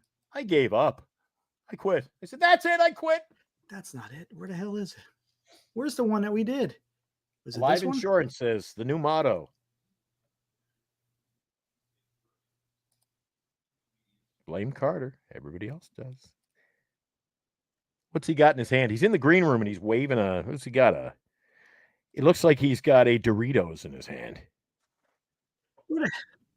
Gosh dang it. Where the hell was this, man? Oh, he probably erased it. Doesn't matter. No, it's in. I'm trying to find it in YouTube. Is it here? Let's see. Yeah, we had a lot. Over the course of the shows, we've had a lot of fun here. The night I fell off the couch. my butt fell asleep. I fell off the couch in the middle of the show. Yeah. Where the hell was this? Then Bernice got me this brand new, this cool thing. It's like an easel. You bring it up, you set it up, you can sit there, do the show, different layers for your laptops. And then she goes, yeah, okay, I'm just going to use it myself. So I didn't even get to use it. I've been banished to the Chesterfield. What do you call it in the States? Do you call them a couch or a Chesterfield? A couch. A Chesterfield. What? A Chesterfield.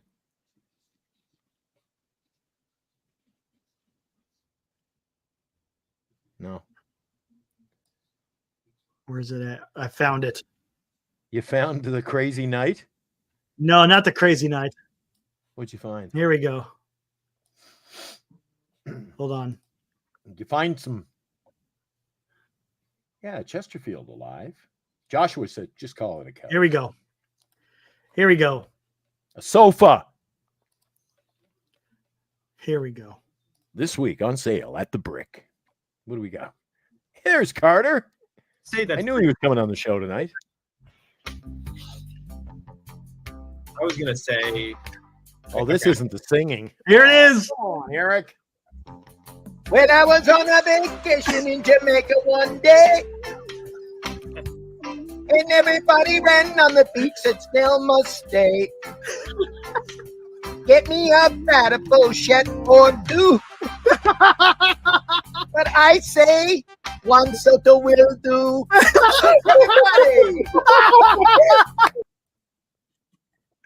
Oh, man, dude. Get a Boba Shed or two, but I say one soda will do. One soda will do. It was pretty good for off the top of my noggin, man. That was pretty good. Right off the top of the head. That was pretty good, man. Pretty good. You didn't let it get to the best part wasn't me rapping. It's the woo woo woo woo. Yeah. The music. Jesus Christ! It sounds like the aliens have landed. Oh man. Well, we've had a lot of laughs, What man. Toto will do. Oh man. Yeah, we had some I fun heard that something night, about didn't snail stain or something like that. we? Yeah. Ah, Oh, God. that was good. Alive calls that an instant classic. Instant classic. Number 3 this week on the charts in Bangladesh. Check it out. Sales are skyrocketing.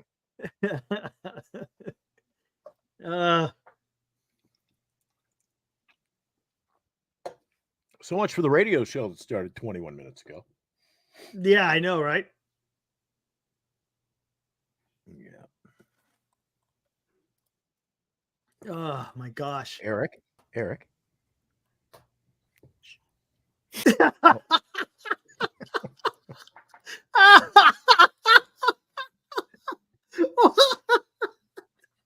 Oh, what was that? Dude. Did you Just see? hanging out in the green room. You see? He's in it, and he keeps his head out. And he just Sitting in drops his head. Sitting in the dorm room, smoking doobies and throwing pencils, get them sticking in the ceiling like Fox Mulder. The best part was him just looking at the camera with his arm still sticking up. Chris Carter warming up for the show. Oh man. That should be Carter's theme song. For the X-Files. Anyway, let's get him in here while I depart for the evening. I don't know how late you're staying, Eric. Not much longer. Usually hit the hour and a half mark in the off season, but hey, Carter, what's up, buddy? Hello, What is up? people, guys. Oh, I thought you had a baseball. What do you got? An orange? It's like a stress ball, but I do use a baseball from time to time. That will be our next promotion. For all you guys who tune in to the Carter Show in the afternoon, we're going to be sending every one of you a stress ball. Okay.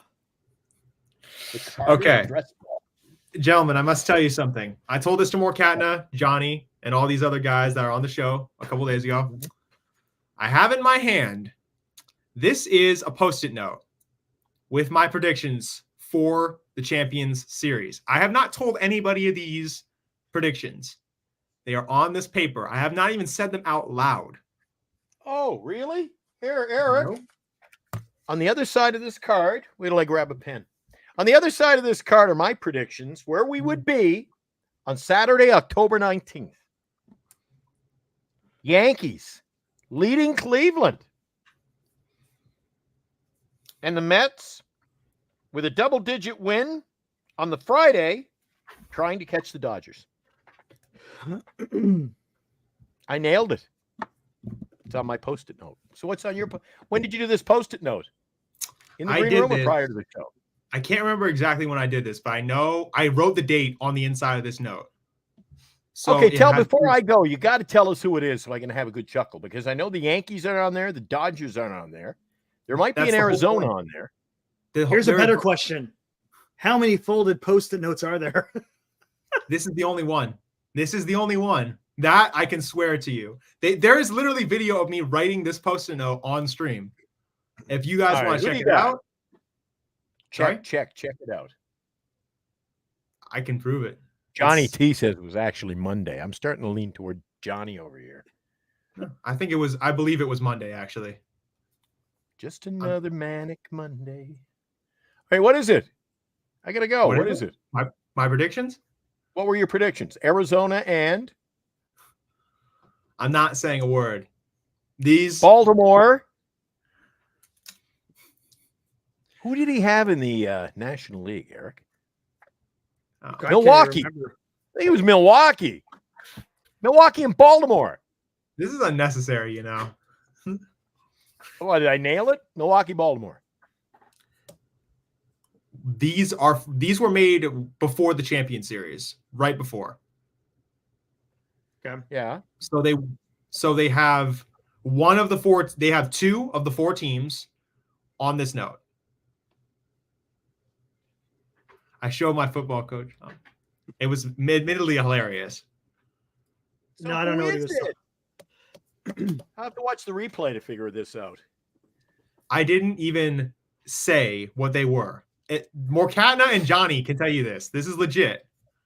Eric, do you remember we were talking off air one night about, when guys have to sell you, when guys have to use car sales you, like making a trade in fantasy? Here's why it's a great deal for you. Oh, it's a great. I go, yeah, you're ripping me off.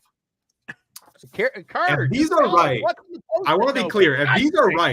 If these are right, I'm never letting any of you hear the end of it. To be Get clear, out of here. they will be Get out of here. Next year? Nope, this year. Get out of here. You picked the Yankees and the Dodgers out in the first round. So you're saying you picked the Mets and Cleveland? No. Then you're not going to be right.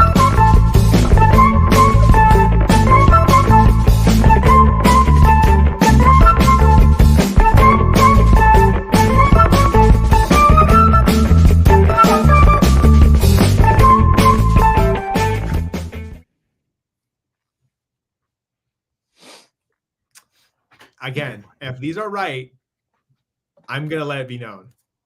Kids, this is Let why it be you don't known. keep You've already been on record saying some outrageous shit already.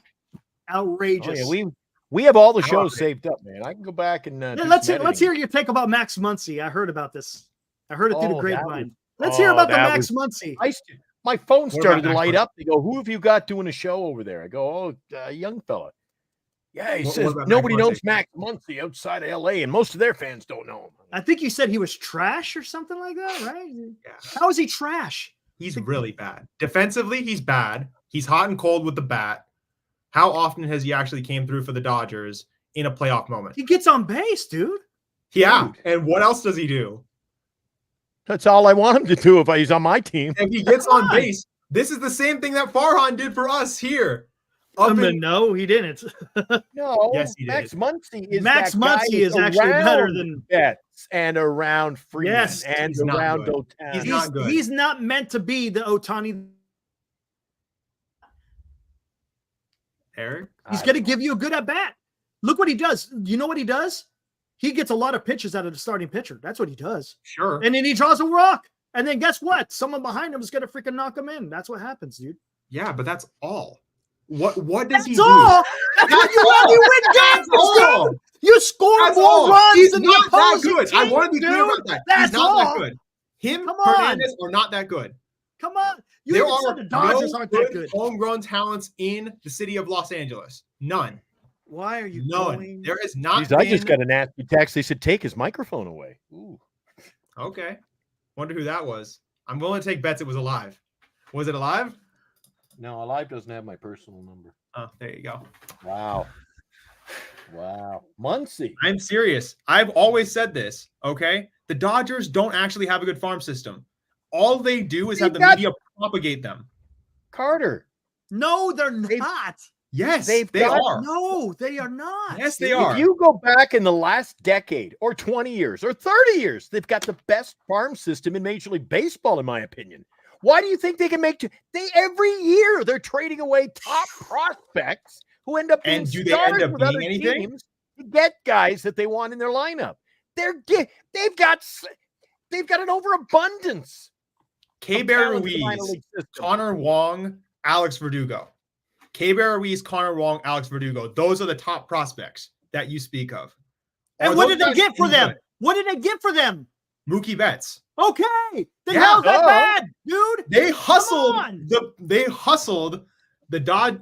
Boston Red Of Sox, course, that's what and you they hustled the do. Nationals. That's what you do. Yeah, As an that's what you organization, do. that's what you Doesn't do. mean they're actually good at developing farms. Eric, They're always at the top, dude. Oh, dear God. hold on. Eric, my doctor warned me against getting into situations like this, so I'm going to tap out. You enjoy the rest of the show. I'll catch you tomorrow night after the game, all right? All right. Night, guys. Check All right, you out have a tomorrow. good one, man. Hi, Glenn. See ya. Bro. You're killing me, dude. There has only been one All-Star Cy Young MVP player that has been coming out of the Los Angeles Dodgers farm system. One. There's only one. That's Clayton Kershaw. And then from there, it's mediocre or very bad. Do you see something that's consistent since 2013? Yeah, 100 wins. But have they won a World Series? I understand that. Yeah. But would you rather have a team that finishes first in the division every damn year for the last damn decade? I would rather have a team that makes it once in a while and wins the whole damn thing rather than be a team that gets let down every single year. Dude, you cannot sit there and say that the Dodgers are not that good because look what they're doing, dude. That's what they're doing. That's what you want. And look at that attendance. You're sitting at almost 4 million almost every damn single year, dude. That's not so you're not only are you attracting people, but you're also playing some really good baseball. Now, I hate the Dodgers. I can't stand them. That's okay if you want to say that. I get it. They're our mortal enemy. But you know what? That's who the Giants got to compete against. That's true. And you can't sit there and say, oh, they haven't developed anybody. Who cares? They got Mookie Betts. They got Freddie Freeman. They got Shohei Ohtani. They got Teoscar Hernandez. They got Will Smith. Will Smith's not that good. Will Smith is not that good, by the way. He's not that good. Would you take him over Bailey? No, I would not take him over Bailey. I want to be clear about that. Will Smith and Patrick Bailey's stats are practically the same. They are practically the same. If you look at them on paper, they're practically the same catcher. The only difference is Will Smith is paid 10 years, $280 million. And he's worse in a lot of ways. That's just the truth, too. I'm not even making this up. I'm going to put those two stats on paper. They are practically the same. Okay. If you, I would really argue this, too. Just look at the baseball savant and look at the stats. They're practically the same, except Patrick is better defensively. And he has better time making contact with the ball. That's just the truth.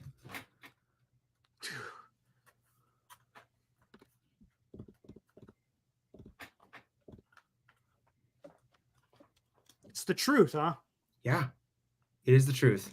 Bring up their baseball savant stats. They are practically the same.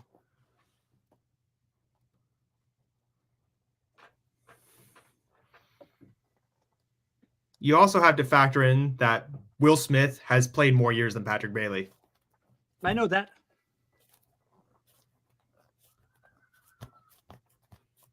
Just take a look at the WAR. That factors in both the bat and the defense. Yeah, look at the OPS plus. Look at the OPS. Look at the OPS. Look at the slugging. Right. Look at the on-base percentage. True. Batting but Will average. Smith has played more years. I'm willing to bet if Patrick Bailey plays this many years and has the exact same production as he has now, it's the exact same. I don't know. I don't see Patrick Bailey being at the same level as Will Smith. To sit there and say Will Smith is not that good is dumb, dude. That's dumb. You can't sit there and say Will Smith is worse than Patrick Bailey. And you can honestly not say that Will Smith is a bad baseball player. That's pretty damn good, dude. I'm not saying he's a bad baseball player. That's pretty damn good. Dodgers fans give him way too much credit for being better than he is. Looking at those numbers, he's probably one of the best catchers in all of baseball right now.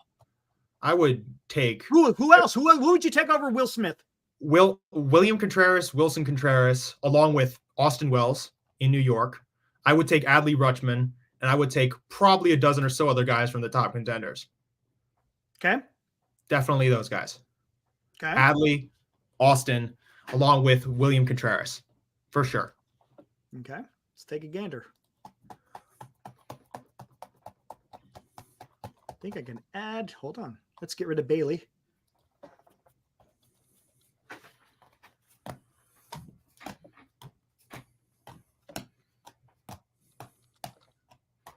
Come on, where are you at?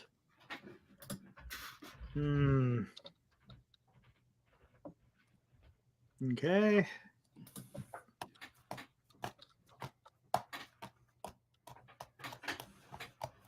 Oh, come on. There it is. Let's go one more.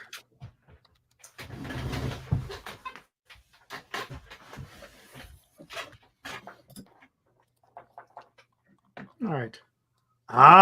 Come on.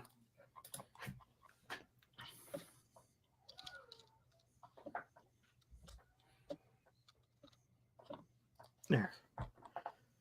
Let's take a look.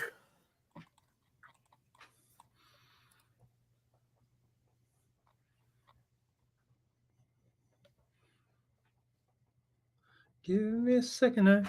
I need to get my story straight. My friends are in the bathroom getting higher than the Empire State. My love, There we go. for me. All right. Actually, never do this. There you go. I don't know where you're getting Austin Wells from. That dude's trash. He's a rookie. Wilson He's Contreras. Pretty good. Pretty good. That's the right one, right? Wait, yeah, Right. Wilson, right? Yeah. Wilson. Yeah. He's pretty good. Not too bad. I'm looking he's got a little bit more RBIs. I'm just looking at the average, same on base, about the same, slugging, a little bit more to Will Smith. OPS about the same. OPS plus a little bit better for Will Smith. His WAR is a little bit better because of his defense. True. Home runs, he's got a little bit more. That's going to give him more. Again, this is Adley Rutschman. So come on, dude. Well, You can't sit there and say Will Smith's a bad catcher. That's what you said. You said Will Smith is horrible. he's He's not horrible. Adley and Austin. Adley and Austin are younger players than Will Smith. You can rack up WAR all you like. You can rack up WAR. I could care less about WAR. WAR is just an estimation or estimate both Right. offensive and defensive. I don't care about that. Will Smith's a damn good player, dude. He's not. You can't sit there and say he's not. You gave me the names. You said Contreras, Wells, and Rutschman. Those are the names you gave me. And now you're putting in conditions. I would take Rutschman over Smith any day of the week. Come on. Oh, yeah, for the simple fact that he's younger, I get it. I understand. But Will Smith look at this. He's done this over, since 2019. He's done this for 5 years. It's pretty good, man. He's 29 as well. And that's still fairly young. That's not bad, dude. I mean, To sit 18 there and WAR say, over dude, 5 years. To sit there and say that Will Smith is a bad player you can't say that because you're saying it's the truth. I'm sure of it. That is positive. He's not good. That's not true, Carter. What? He may not be the best, but he's pretty damn good. I would take him. What I'm going to also talk about is specifically this season as well. Like, this is the sample size I'm basing this off of, not just his career. I'm talking about his season, specifically this year as well. Because okay, that's different. Right. If you want to talk about, like, especially, he just got paid this offseason. I think it's 10 years, $292 million. Yeah, I'm pretty sure. Like that, I'm not sure if the contract details are correct, but I'm pretty sure it's 10 years, upwards of 300 or like 200. And they probably bought out the last couple of years of arbitration. No, that's definitely accurate. I definitely think that bit is accurate. But I specifically want to say there are probably another couple catchers that I would probably be able to replace Will Smith's production with. Does that mean he's an otherworldly catcher or he's actually really good? I would take him over Bailey in a heartbeat. I would not, because Will Smith is poor defensively. That's one thing I will really point out. He's poor defensively. He also doesn't make as much contact as Patrick Bailey. He doesn't have the power. Did you see what Patrick Bailey did this year? He had a really good first half. Better than I don't give a shit about a first half. I want to see him play every single freaking day that he's supposed to play. Who cares if he has a good first half? His second half was atrocious. He went like 1 for 60 something or something. Yeah, like that's the same for Will Smith. He had a horrible second half. But that's what I'm saying is at least Will Smith has a history. Maybe he was fighting an injury. Who knows? I don't know. But look, to sit there and say that you would take Will or Patrick Bailey over Will Smith, dude, come on, dude. That's loco, dude. I can't wait till the Dodgers have this guy for the next 5 years and his production continues to decline. I am willing to bet that happens. Book it. Because all long-term deals, they fade at the end. But he's probably going to be a pretty good catcher for the next 5 years. That's what I'm guessing. After those 5 years, of course, then you're going to start seeing a decline. That just happens. But to sit there and say that come on, man. I think this goes back to my whole notion about the Dodgers farm system. It's not Carter. But this is what they're doing. They're using those prospects as capital. And what they're doing is they're going out to other teams and they're poaching their best players for these quote unquote prospects that are highly touted. That's awesome. Very accurate. I would do that in a heartbeat, because you know what a prospect means? It means nothing. Honestly, even to an extent, Bryce Eldridge could be a big zero, 100%. Could be. But what the Padres, or not the Padres, what the Dodgers do is they trade those guys to go get legitimate MLB players. There's nothing wrong with that. That's being smart. No, there's nothing wrong with that at all. But I also want to point out specifically, that's not the Dodgers being really good. That's the Nationals, and it's the Boston Red Sox being really, really dumb. All right, dude. Wrong. They could say yes, they could say no, but they didn't. The Dodgers are playing this the right way. They're not only are they're spending the money. They're also drafting, using those draft picks to trade for players who are good. And they also got other guys who could pan out. Will Smith has panned out. Corey Seager has panned out. Cody Bellinger has panned out. Clayton Kershaw has panned out. The list goes on and on. There's guys out there that contribute, that have come through their farm system. Does it mean they're still with the Dodgers? No, it doesn't. It doesn't, but they have come up through this system. You can't sit there and say that the Dodgers farm system hasn't produced, because it has. It's just they're doing something different. Look, I've said this a million times. For an organization to really be cooking with gas, you got to be able to draft and develop. You got to be able to trade, and you got to be able to get those free agents. And the Dodgers are doing it right now. Mm-hmm. Look, we can all hate them. I do. But that's your competition, man. And that's who you got to go up against. And if you can't compete with that, it's going to be a long season. No, that's totally fair. And I totally agree. But the thing is about the prospects of the Dodgers farm system has been a myriad of different issues. It's not just about Seager, Bellinger, Kershaw, and all these other guys. Yeah, there's a couple guys that they brought up where they have MVP years. Obviously, these guys are not bad players, but specifically when I'm talking about the overratedness of the farm system that they have, is specifically when I look at the prospects that they've traded away to other teams that have not panned out, and specifically how a lot of the players that they've actually developed and brought to the big league level haven't performed when it mattered or had consistent production. Guess what? It doesn't matter to the Dodgers. You know why? Because they got Mookie Betts. Because they got who did they get? The first baseman, Adrian Gonzalez. They got they took on Price's money again so they could get Betts. They also went out and got Max Scherzer. They also got Trey Turner. I mean, come on. The guys, they just know what they're doing. And again, the other organizations could sit there and say no. But when you're trading your one of your highest rated draft picks, they're going to jump all over that because they want to be able.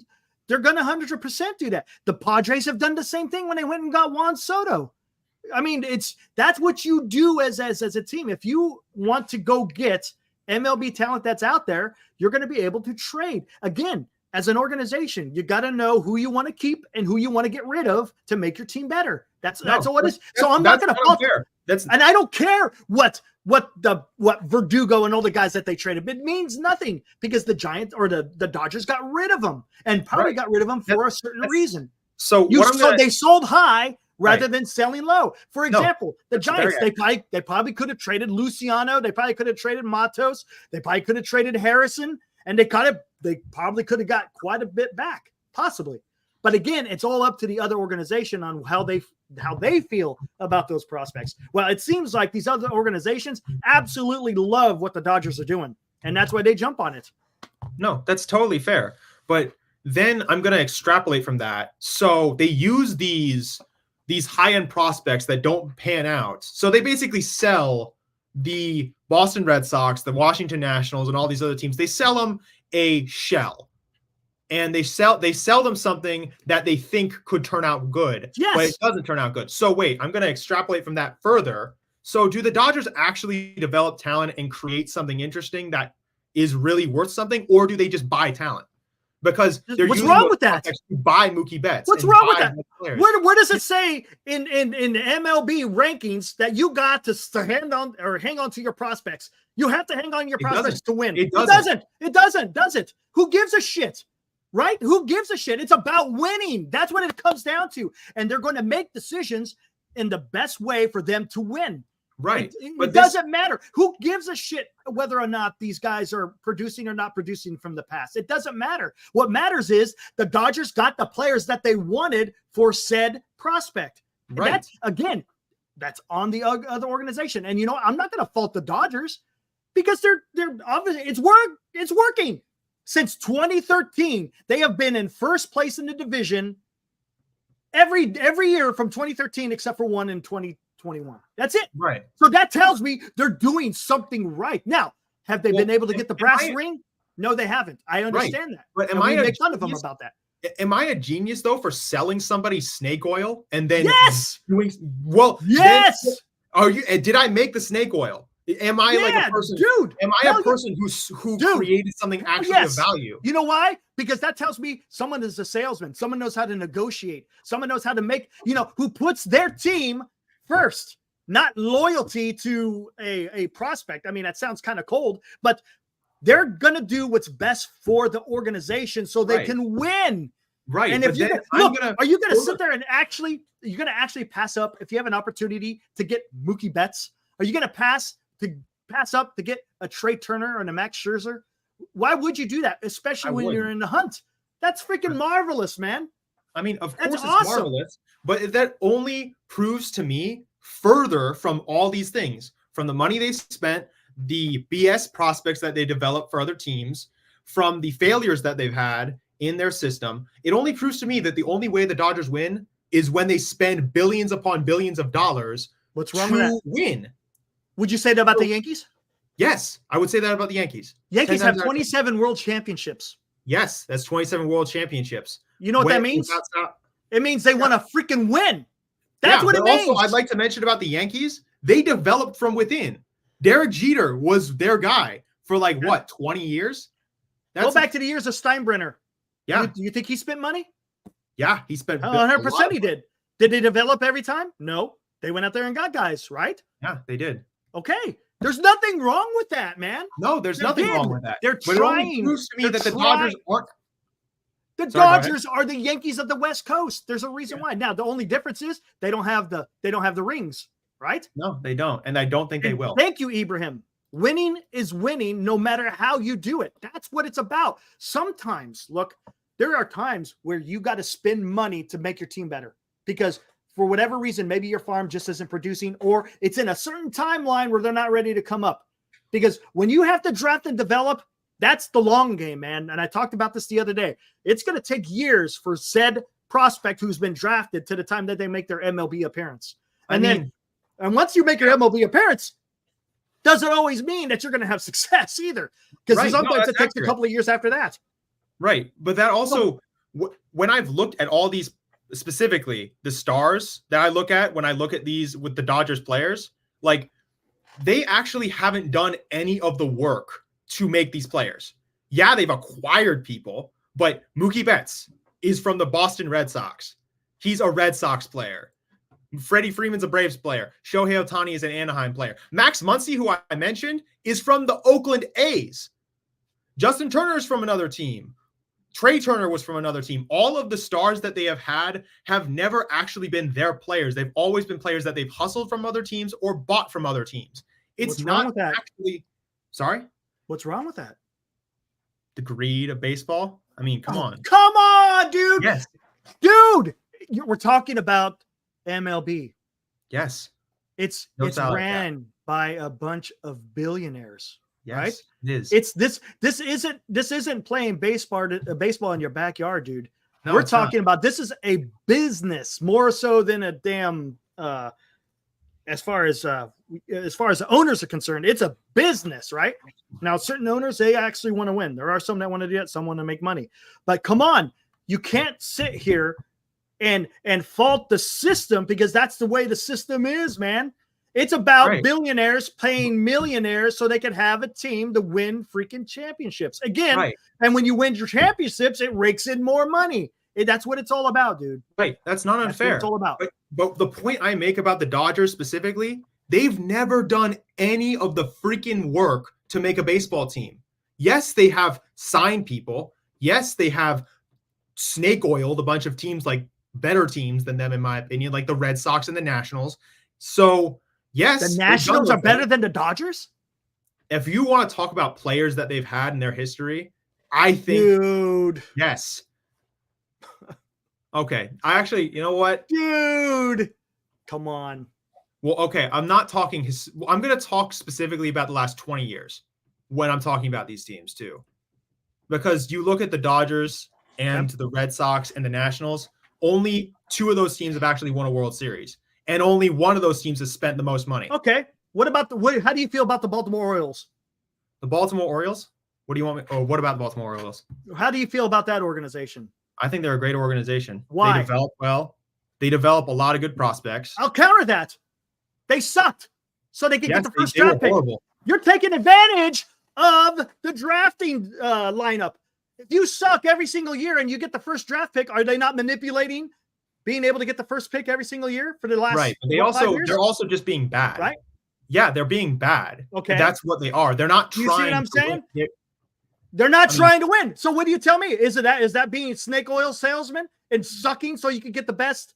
No, it's not being snake oil salesman because you're not selling something to somebody else. Well, you are selling something because you're selling a losing record to get the best player. That's what you're doing. Right. So is that not manipulating? Because that's kind of what you're talking about the Dodgers. You're saying that they're manipulating. Well, you could say the same thing with the Baltimore Orioles. They've been sucking. They've been manipulating. I also now want they to fixed mention it. About they have Orioles. fixed it to where not the worst team doesn't get the first pick. Now it goes to a lottery. But again, Astros, the perfect example, Joshua. The Astros did the same thing. They sucked for 3 to 4 years, got the first draft pick. Next thing you know, they got an Uber team. Same thing with the Baltimore Orioles. So you could say, look, there's different ways that a club can go out there and be better. Again, I've said this. You could draft and develop, you could trade, and you could buy them. If you could do all 3 of those, you're good to go. And what the Dodgers are doing it really well is free agency and draft and trading. Now, yeah, their drafting has been suspect, but they've also drafted and developed some really good players as well. But right now, they're hitting on the trades and the free agents. There's nothing wrong with that. Again, It's all about making your team better and you choosing the best avenue to make that happen. That's all I'm saying. I know that. But another reason why I'd like to mention that the Orioles were so bad is because of Peter Angelos. The Orioles didn't have a good ownership group to actually help them do anything. The reason why they sucked was mostly because of Peter Angelos and his incessant meddling with the Baltimore Orioles. So yeah, but they got all those draft picks under him. It was only the new owner just came around last year. Yeah. So they got all those draft picks before that. So I am happy about that because the Orioles are That's what I'm saying. That's why you can't. That's why I'm saying you can't sit there and complain about complain about the Dodgers and spending money when you got the Baltimore Orioles who are sucking and getting the best draft picks. Well, that's not exactly the same thing in a lot of ways. How is it though? That's a team spending money and a team losing not on purpose either. I mean, keep it. Do we know that? Do you know that? You can't say that. Don't know that because it's not like we're in the back in the front office listening to Hyde and the general managers talk, obviously, but keep it real. I mean, the Dodgers, I really want to emphasize this in particular. I question whether or not the winning that they do is genuinely because they did something that worked. I mean, yes, of course they have a formula that works. Hey, listen. I'm trying to emphasize one specific thing. The Dodgers' best players in particular and how they do drafts, how they do prospect development has never actually been all you care about is drafting. It's a tale as old as time. That's all you're caring about. What they do all you're doing, time. You're looking at just prospects and prospects only. You're acting like the only way a club can be good is if you draft and develop. Yes, that's part of it. That is probably the most optimal way. That's the cheapest way to go. But that's not the only way. There is nothing in the rules that say you must, as a MLB club, there's nothing always draft and develop. That's why there's free agency. That's why there's trades. If that wasn't existing, of course, then I can understand your argument. Maybe they would suck. That's possible. We don't know. But look, you cannot sit there and just say the Dodgers suck because they just don't know how to draft and develop. That's not. I'm not saying you're not looking. What you're doing is you're not nitpicking, but you're cherry picking certain things to sit there and say that the Dodgers suck. And you can't do I'm that. not saying that they suck. I'm questioning the validity of how they win. I mean, how they It's win. winning, man. Yes, they do win. But I want to question how they do it. Is a team that cheats and wins a really a good team? Were the Astros how are they cheating? How are they cheating? How are the Dodgers? Are you saying the Dodgers? But I'm using that as an example. I'm using that as an example, not as an actual thing for the Dodgers. What I'm saying is, who cares how they're going about it? They're going about it and they're winning. Look where they're at. They're one game away from going to the damn World Series. They are. And have they won a World Series in the last 30 years? Well, asterisk one, right? Asterisk. Yeah. That's something we can all agree. Would you? I'm just saying. Since 2016, would you like to finish first place every damn year? No. If you're the Giants? No. Listen, here's why. Listen, we are the exact opposite of the Dodgers. And I'm going to explain why we are the exact opposite of the Dodgers. How? We, as we have existed in our history, except for a certain part of our history, the Barry Bonds years were the outlier for this. So I want everyone to disregard that just for a moment so I can talk about this. The years that we have won World Series have always been on the back of prospect development and the work of scouting and developing players and smaller players, people that are overlooked stepping up a lot of the time. The Dodger, and most of the time, those 3 years that we won the World Series, what happened the year after those? We didn't make it back to the playoffs. But then the year after we won. My point is, we are the exact opposite of the Dodgers in that way because they make it every year and don't win. We make it some years and win, and then we don't make it some years. That's the difference between us and the Dodgers. And I'm cool with that. I am cool with the notion of, oh, yeah, we suck one year, but then next year we're right back in it. Okay. Then how about this? Year, then we're back in it again. How about in the World Series here? How important was Javi Lopez to the bullpen? How important was Santiago Casilla? How important was Cody Ross? How important was Aubrey Huff? How important was Marco Scudero? How important was Hunter Pence? How important was Angel Pagan? But another how important was Tim Hudson? Right. How important was Ryan Vogelsong? Yes. Okay. Those guys were all very important, but I also want to point out about those guys in particular, they were never seen as the superstars that the Dodgers are. Doesn't matter. It doesn't matter, though. It doesn't matter. It doesn't matter. It doesn't matter. No, because they're going out there and they're trading and they're also signing free agents and who they think is going to be the best for their club. That's all they're doing. Right. That's all they're doing, man. Do we get the national media attention that the Dodgers get whenever they make a trade? No, dude, now you're comparing apples to oranges. You're talking about national media play. Look, LA is a huge freaking market, just like New York. That's why. It's just the nature of their geographical position in the United States. That's just the way it is, man. Okay. I think look at the LA Angels. Did Ohtani? He was still getting so much, but the Angels weren't getting that big play, right? It's all about because they were how the media plays. But you know what? That has nothing to do with what the team needs to do to be better. No. And okay, can I explain how this idea sprouted in my head, if you don't mind? Just go for it. Okay, so how this idea sprouted in my head is, well, and I'm comparing us and the Dodgers a lot of the time when I'm doing this as a Giants fan. So we have won championships with less attention, with more savvy moves, prospect development. That has been a little better than the Dodgers, in my opinion. And then the Dodgers get all the national media attention while not winning a World Series, while doing all these other things. And actually, I mean, okay, how do I explain this? I mean, they get national media attention. All the hype goes to their prospects. Everybody that is coming out of the Dodgers system and their hype is a superstar. And my point being from all this is, I don't think the Dodgers should get as much credit as they do, in my opinion. Okay, you're more worried about national media coverage. Dude, you're worried about shit that has nothing to do with what's going on between the lines. That's the problem. Who gives a shit? I could care less about what national media feels about the Giants and feels about the Dodgers. Care less means absolutely zero to me. You're worried about things that have absolutely nothing to do with quote unquote baseball. That you got to focus on making your team better, whether or not you get the freaking attention or not.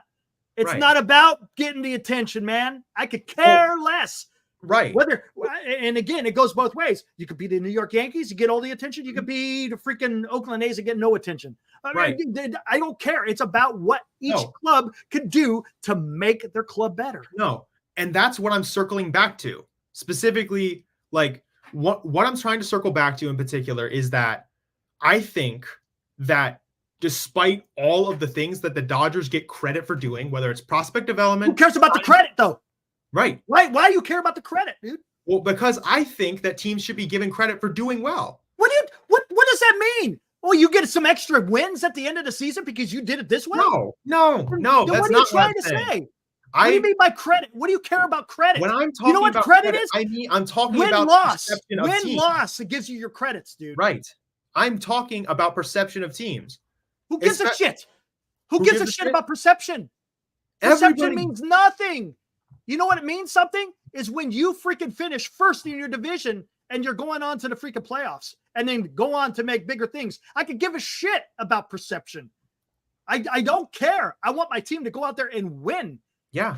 Look, and I could get all the percent. Hey, I could get all these glowing reports. Whoa, look at the San Francisco Giants. They're so great. Guess what? They're 3 games under 500. I don't give a shit.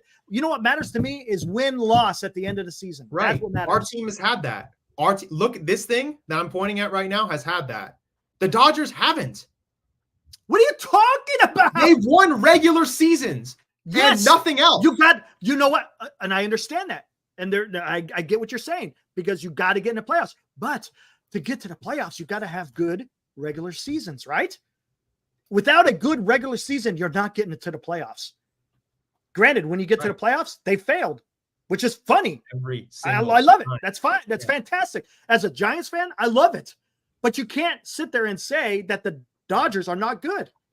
Well, yeah. And you can't sit there and complain about who gives a shit or whether or not they get credit or their perception. Who cares, man? I could care less about that. Fine, you can care less. That's totally fair. Everybody can care less because honestly, at the end of the day, I really could care less. Because guess what? You can sit there and I can care less too. You could sit there and weep over, my God, the Giants just ain't getting the perception. They're just not getting that credit. I'm not arguing about that. Okay. But you can sit there and do that, but then guess what? At the end of the day, you still have a freaking losing record for the last, what is it? We had a losing record 5 of the last 6 seasons. No, pretty much, yeah. Except for one. That's what I said. 5 of the 6. 5 of the 6 have been either 500 or less. That's shit. That's terrible. That's the perception. The perception is the win-loss. No, and that that's tells totally you that fair. work needs to be done. But the things that go into perception are also a lot of the stuff that we just talked about over the past 30 minutes. I mean, thinking about how I'm serious about this. I mean, like, the Dodgers get a lot of credit for what they do. I mean, okay, I'm going to get off credit because that's going to go nowhere. That's a non-starter to me. Fine, but here's the thing I'm going to talk about. The Dodgers have won the division, like you said, 12 of the last 13 years. 12 of the last 13 years, and they have nothing to show for it. All that great prospect development, all those superstars, all these players, and what have they done? Yeah, no, absolutely nothing. I mean, that's my point. That is really what the seed of all of this is. If you want to sit there, if you want to come at me and say, hey, yeah, Dodgers have been great, but they can't get it done in a postseason, I think I'm right there with you.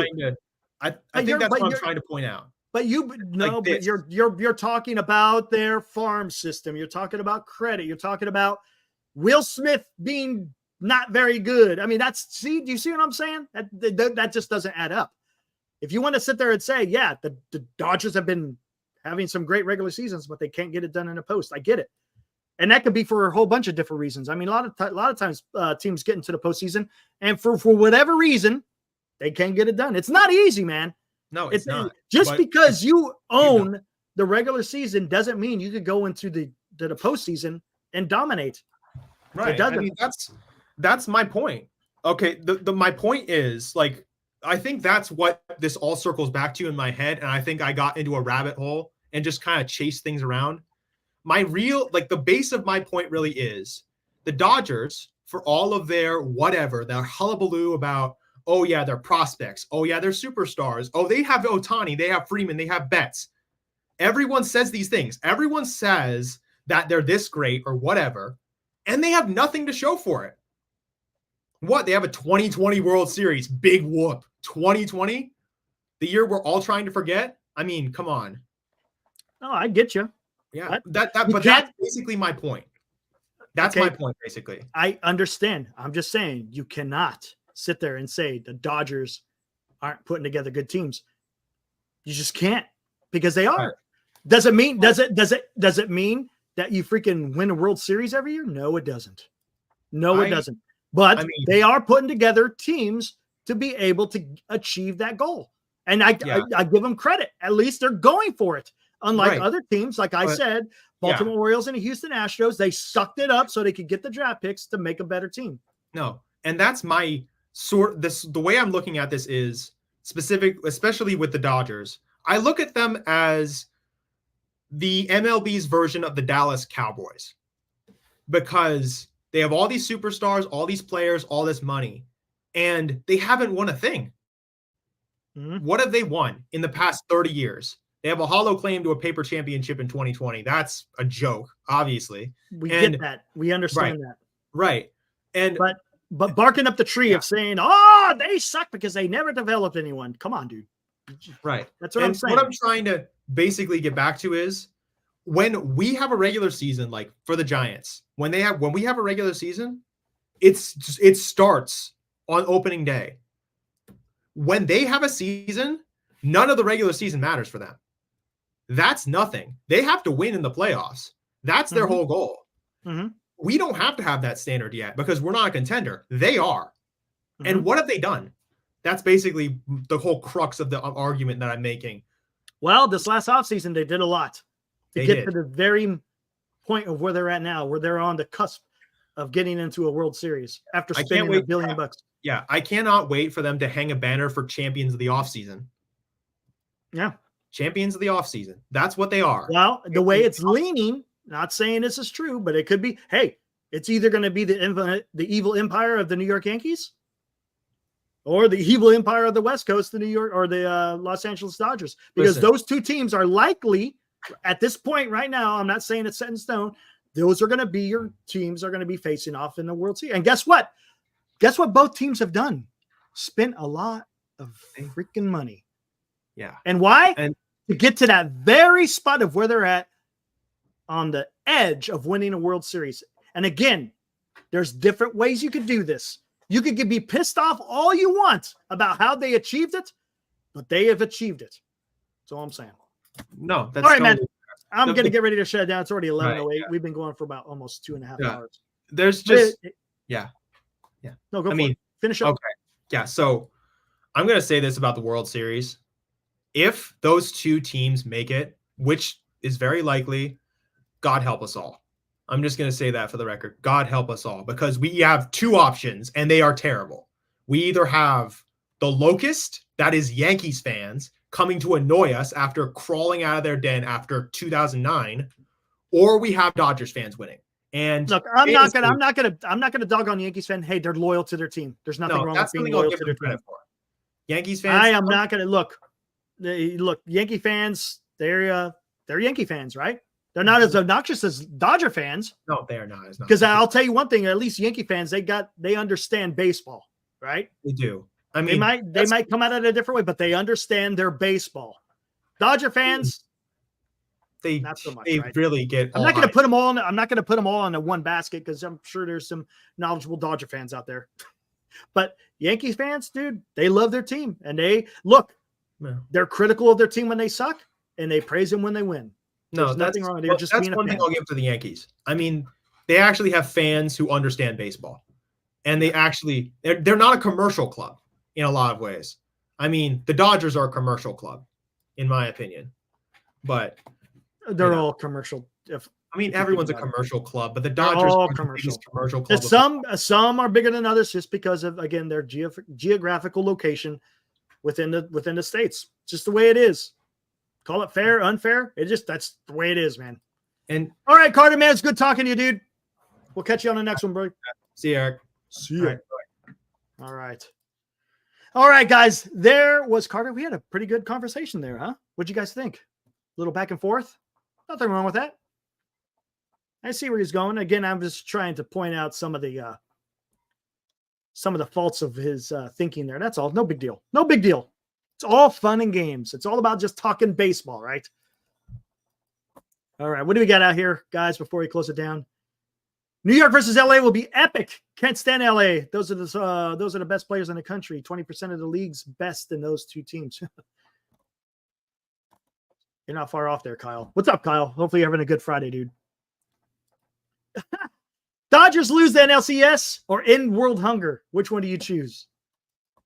Easy. D-shot. Hey, man, you know how I am. You know how I am. My late uncle's a Yankee lifer, so I'll go with the Yanks. Nothing wrong with that, Kyle. Whether Giants fans like it or not, Yankees and Dodgers is a big-time matchup. Isaac, yes, I cannot disagree with you because it would be big. There's no doubt about it. It would be big. And I would be rooting for the Yankees. Doing good, Kyle. Appreciate it, man. Windy as hell down here. I don't know if it's been windy up there in your part of your neck of the woods, but it's been windy as hell. Heroku, I hate them both. Yeah. I mean, I'm rooting for the Mets and I'm rooting for the Guardians. There you go.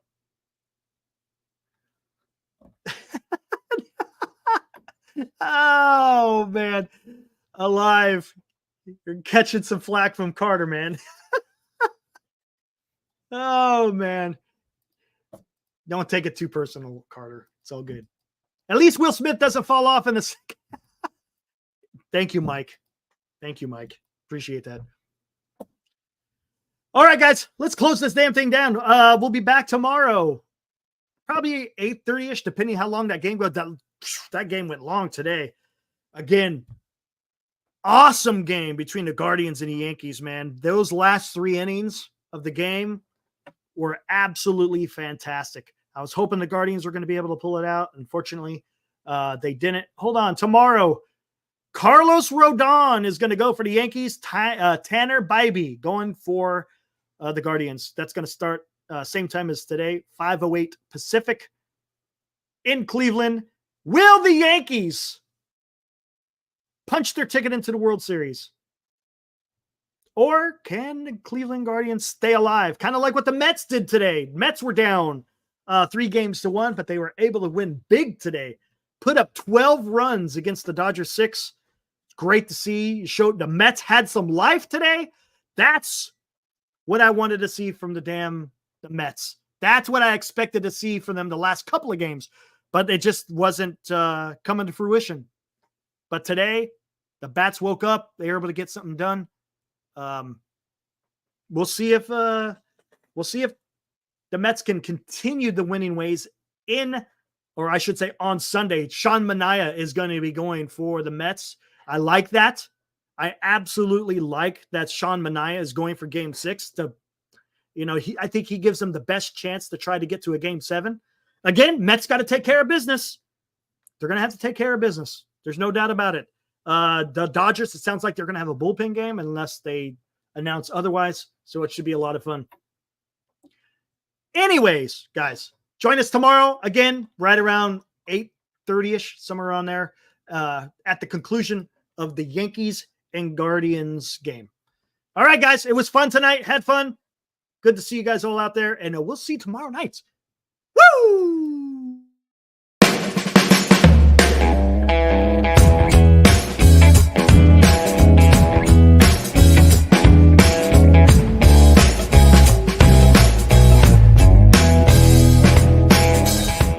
You've been watching Giant Sports Talk Live with Eric and Glenn, a Northern Lights Entertainment Broadcasting production.